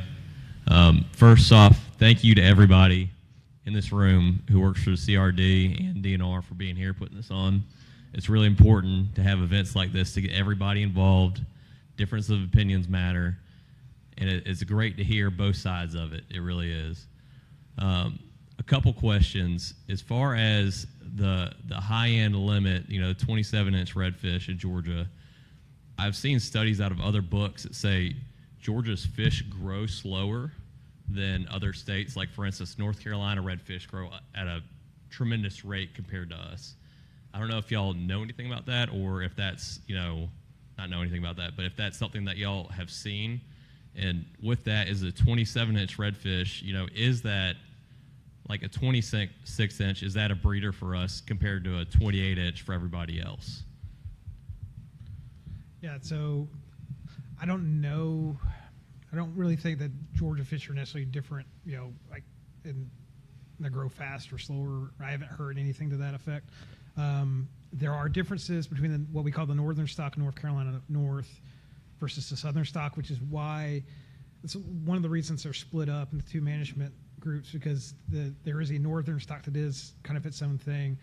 That stock is known to live longer. They live up to about 60 years, where we're looking at a maximum of about 40 years for age. So that split exists. So there obviously could be regional differences, although typically for further south, fish tend to grow faster. But I don't remember anything going through the assessment or any of the data that said there was any difference in Georgia fish, in particular. Okay. Another thing, obviously, we're doing this because this is something we can control. We gotta meet the requirements. The 35%, and you already went through this. The 35% is what, 21.8%? Is that what it was? Yeah. And so 21.4. Okay, so that's where a lot of these, like the 15-inch, 3-fish, 9-vessel, like 15 to 25, that meets that requirement. So that's where y'all are shooting with that number, I would assume, is that it meets a good portion of this chart meets that. I guess there's two ways to look at it. I mean, we're not really prescribing. We're prescribing kind of the limit. We think F35 is a good idea, at least. Where it kind of winds up in the charts, secondary to that. The charts came off a separate process, and we kind of went back and matched it up. Okay. So we're not saying this hits this, choose this, or anything like that. It's just saying this is kind of where it falls out in the realm of things. I think angler, I think the effort has a big portion of it. I think another big portion of it is environmental factors running into this, water quality. I mean, dolphins, everybody's been out there and cussed at a dolphin that comes on a flat with you. What are some things we can do to control as a community when it comes to that? I mean, obviously, Paul here is working as hard as he can to make as many oyster reefs as he can, produce, all kinds of artificial reefs for fish to spawn at. Is there anything beyond this that we can do to enhance our fishery? Is that something y'all are looking into, with this, like, coordinated together, I guess? It's not necessarily part of the numbers, but things like best management practices, best handling practices is something we've talked about before, and it's something we're going to make an effort kind of in future to kind of go back and kind of make sure people know if you're on a beach and you catch a bull red drum, don't hold it and take pictures and everything. Like, get it in the water, don't take it out of the water. So that's stuff that we can do. That's stuff that the angler community can kind of get together and talk about amongst yourselves. We talked with our Finfish AP about kind of getting stuff like that out. So those are little things. Gear, that's another factor, because I know there was the commissioner, the council, Kathy, had the short leader rig effort to get information out there. Use short leader rigs, are better. They cause less deep hooking, less mortality and handling, things like that. There are things to do. It's something that we can approach kind of holistically, kind of in conjunction with this. But the fact is that stuff doesn't necessarily affect the numbers. So that's kind of the split. Like, we want these things. We want these good practices to be out there. We can do these other things, but we can't really quantify it the way we can do here. But there's definitely things, stuff like that with like angler committee to work together can help. All right, that was it. Thank you. Mm-hmm.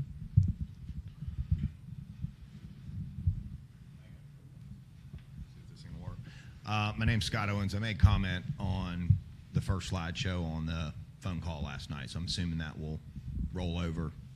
Good deal. Okay. So how many meetings have we had now, Doug, on this issue about red drum in the last 7 years? Have we had 5 now, I think? 4 or 5? Okay, so I think we could all agree if there wasn't something to talk about, we wouldn't be sitting in this room. To give some of you guys in here that don't know me, there's some customers in here. I've been a fishing guy for 30 years. I know, David, you've been fishing since I was probably born. I respect that, and I know you're a heck of a good fisherman. We do have a different of opinion. My wife and I sat down the other night. I'm going to give you all a number real quick. It's 5,768 days. That's paid days. Paid days that I've been paid to take people fishing since I started. That's 26 years worth minus 2022, 2025, and 2014. I couldn't find those day timers. I kind of keep things, I'm a little weird. I'm a numbers guy. I can agree with a lot of people in this room. These numbers can be turned and twisted and everything else. I don't know what you guys see up north. I don't fish up past St. Catharines much. I do fish up here a good bit in Sapelo, all the way down to Amelia Island. Our fish are traveling.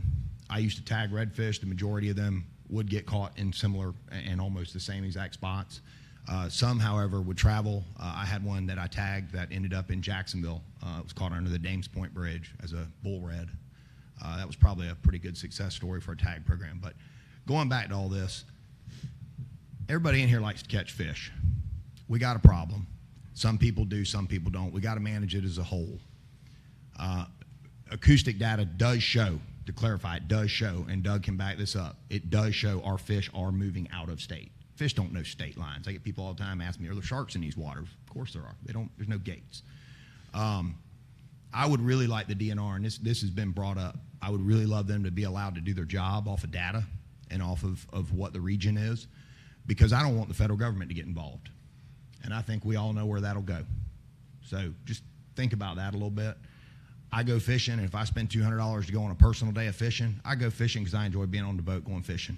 Not because I can go back to the dock and slam a cooler up there and open it and go, look what I caught. I do it because I enjoy it. So in my mind, that's not that much money. And I don't think there's many people in here that fish just to go fill a cooler up. I think we all do it to get away and go enjoy ourselves. Some of us get away from our wives. Some of us get away from our kids. Some of us get away from ourselves. But I think we got to start looking at this. I mean, we can't manage it regionally, I don't think. I think we're too small of a coast like Florida does. But I think Florida going to one fish per person statewide and closing an entire estuary that I grew up fishing is a pretty big statement. I think South Carolina has done a good job. I guess my main question for you is let's just say we went to 2 fish. What's to say we don't have more redfish than we've ever seen and we can go back to 3 or 4? Is that a possibility? You've never seen that. Is that a possibility? We're not the feds. So the answer is yes, and I'll point to Title 27 reform that we did a decade ago. As soon as we did that, we took the limits off of whiting, we opened cobia, we opened bluefish, we opened 5 different species, we took regulations off. So the myth that if you take it, you would never give it back, we tried to dispel it. I can't tell you that if we go to 2, we'll go back to 3 in a few years, but it's certainly an option, a management option that we could consider when the next assessment comes out.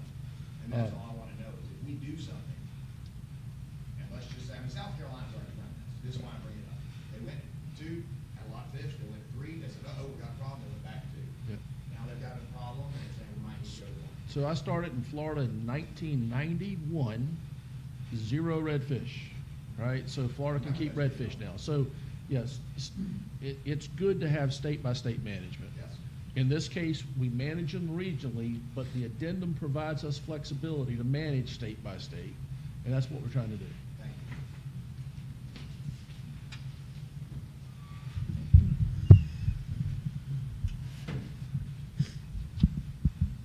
Oh, by the way, I don't keep redfish, and I'm probably one of the busier guys on the coast, and I think most guys in here that know me know we do it, and I'm not out of business because I don't keep them. I don't believe that. People come here and fish because they enjoy it. I think this point was made just a few minutes ago back here when we had the meetings in 22. The science did not support a change at that time. We had satisfaction surveys that did, but a direct answer to my question at that meeting at Brunswick College was our fishery was healthy and we were not overfished. Is that correct? Do you recall? Yeah, and again, that's based on the state. I just want to make that clear. The second thing is, somewhere along the line, y'all are going to have to tell people if we were talking about managing nothing but the state of Georgia, now we're not doing that, and we're not going to do that. But if we were, where would we be?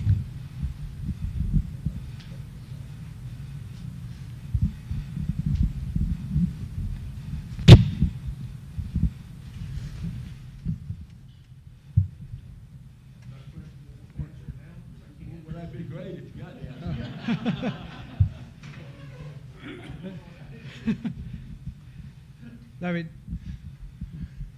So I agree with a lot of the guys in here about this fishery, and I think that everybody's very opinionated about it, and it's a very divisive thing. But what we have to keep in mind is one thing I've asked Kathy about, and we'll know, but from the data I've looked at, is something to keep in mind when we start talking about these slot limits are.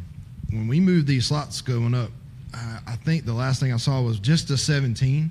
If you went 17 and 3 fish, and you kept 17-inch fish, and you had 3 of them, and you had 3 14-inch fish, it doubles your fillet weight, right?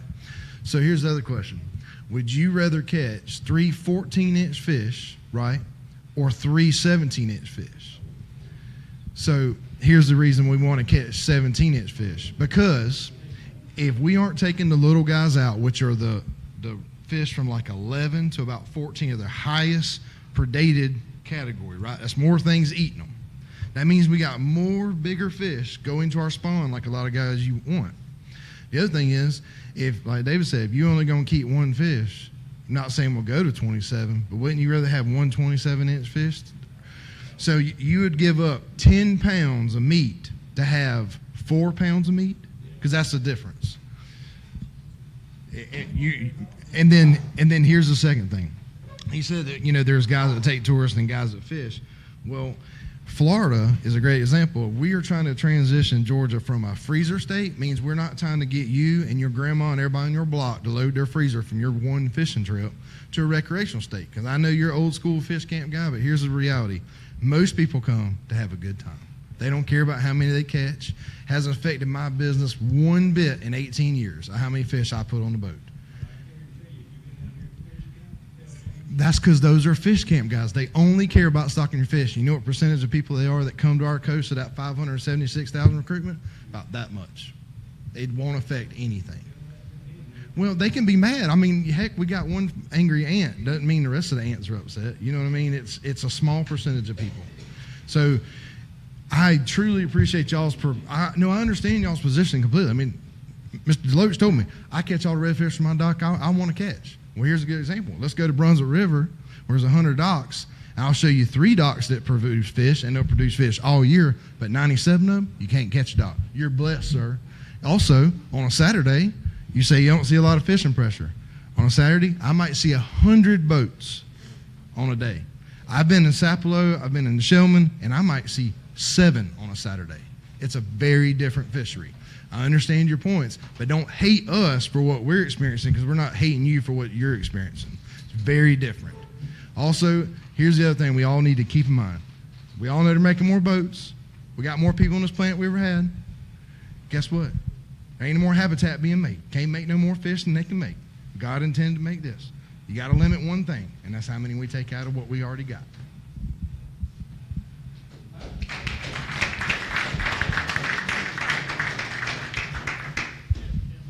My name's Russell Kent. I'm from Bullitt County. Thanks for all the comments. I'm going to make one kind of a little different approach than the gentleman up front that's the fishing guy with extensive experience up there about going to 2 fish, and we can always change it to 3. I've been real involved with this red snapper fiasco, and that's kind of, in my opinion, a great example of an overreaction where we went way down, and getting it back up has been a struggle. So I would encourage, if we're going to reduce it, let's keep it at the highest number we can keep it at, and then we can always go down. So kind of agreeing with what you're saying, but just a little bit different slant there.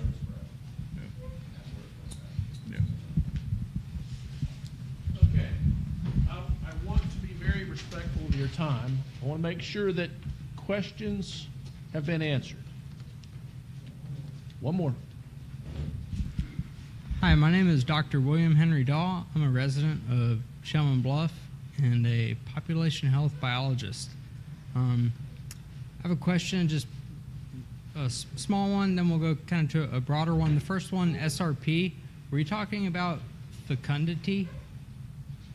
Yeah. Maybe Paul is, are you Paul, the biologist? Is SRP fecundity? Yeah.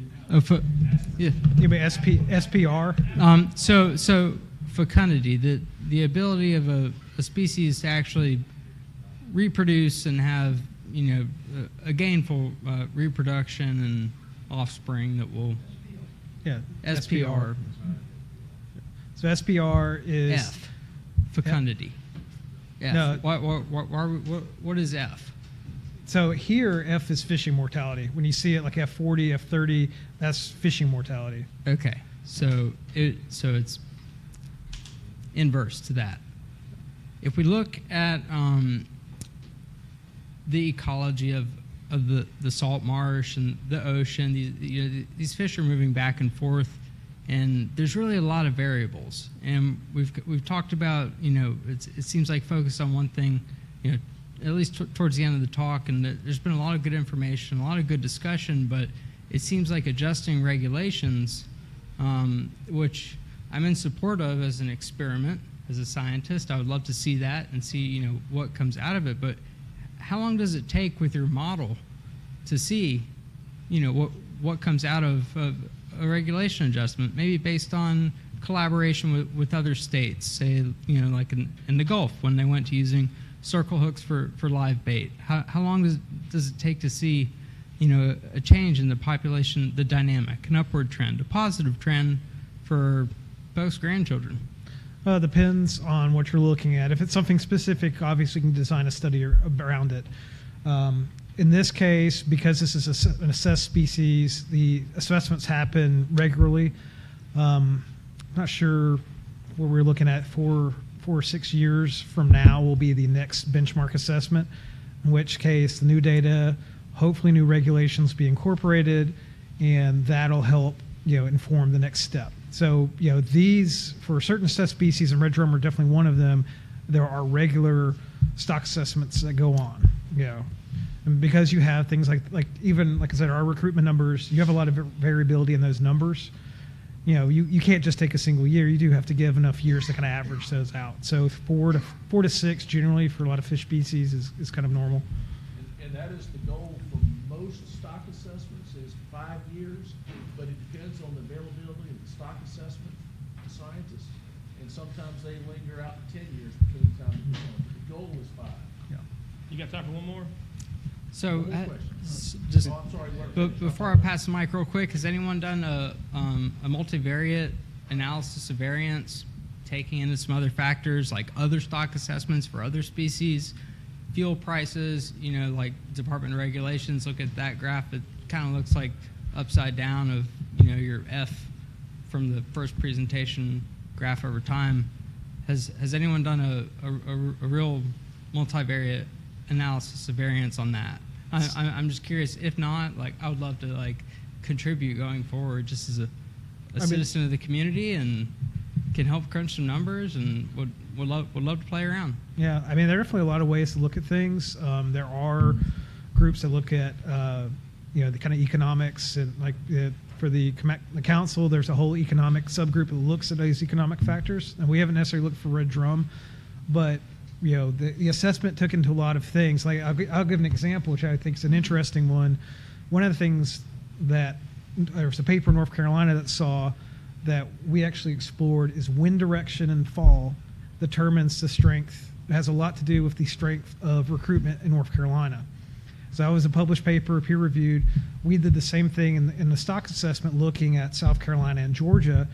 And sure enough, that wasn't as strong, but there is a relationship between wind direction onshore between recruitment classes. And, one of the thoughts is, onshore winds tend to blow the larvae into the estuaries upriver. So there's little things like that that may not always get explored in an assessment, but stuff is out there. And there's so many different variables being, ecological, climate, species interactions. it's tough to get at all of them, but we do try to hit the major ones when we can in the assessments. But there are always other studies going on, kind of on the outside, looking at kind of these other individual parts that may not make it into this assessment, but definitely will be included as things go on if they're significant. Yep. Thank you. Jared DeVincent from Georgia Saltwater Anglers Association. Doug, thank you for letting me speak. I just wanted to first record my public comment with regards to 3.1. I choose option B, establish process to adjust management measures. 3.2, option A, status quo, ensure new methods undergo rigorous review. 3.3, option A, status quo, target F 40% for conservatism and 28% southern catch reduction. 3.4, option B, with 2 fish per person per day, 18 to 26 slot in Chesapeake Bay. Option C for North Carolina. And 3.5, option B, modernize for efficiency. It's been a long road, and first I want to commend the Georgia DNR staff for all of your efforts, especially over the past 5 years. It's absolutely commendable. 2021 to 2022, all the Redfish Town Hall meetings that you held, all the panel discussions. You conducted a survey that showed that 75% were in support of a change, and you proposed redfish regulations. We were so close at that point, but we were told to wait for the 2024 federal stock assessment, which is now out. It shows we need a 28% reduction to reach 40% SPR, which we all know now, and yet instead of acting quickly, there's a push to lower the SPR target to 30%. If we move SPR to 30%, are we really putting the fishery in its best position to sustain itself, especially considering that our population continues to increase? Technology is a factor, like fish finders and side scan sonar make anglers more effective on the water, which increases our pressure even more. And we have more people fishing than ever before. The population will continue to increase. We saw the most drastic spike. I think one of the charts up there, you saw a huge dip in the data in 2020. We all know what that was from. I remember during COVID, all of our boat yards that sold boats were empty. We had a lot more people with the work remote culture on the water and enjoying our fishery. We have not changed regulations in over 30 years, and fishing pressure continues to increase. There's more fishing pressure than ever before, and it can't be ignored. Redfish regulations should have updated just based on these factors alone. But we have the data now. 2024 federal stock assessment confirms what we all knew. Redfish are overfished and overfishing. My recommendation, I just would like to implore everybody, let's get to work right away. Keep it at F 40%. Time has been wasted. It's been 4 years since all of those panel discussions and meetings. We can't waste any more time. So that's why I am for the F 40%, so that we can catch up quicker.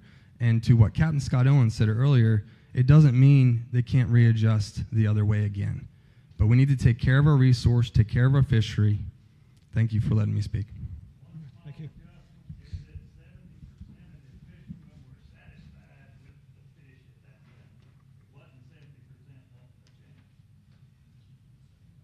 Okay, so what we're about to hand out to you is a two-sided sheet of paper. This is my straw poll.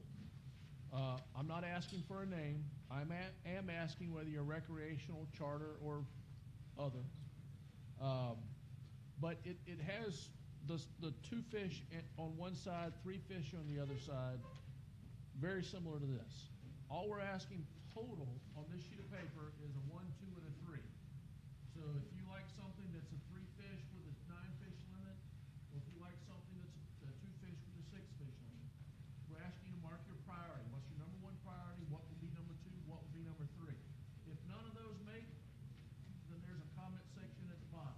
And you're welcome to put anything else that you'd like to put on that comment section. I promise I'll read it.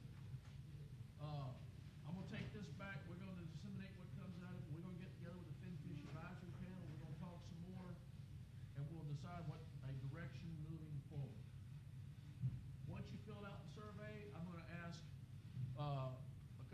CRDers to be in the back and in the, whether that's the front or the back, I don't know, but be in the doors to collect these, and I thank you very much for your participation. Guys, if you'll hand them out, I'd appreciate it.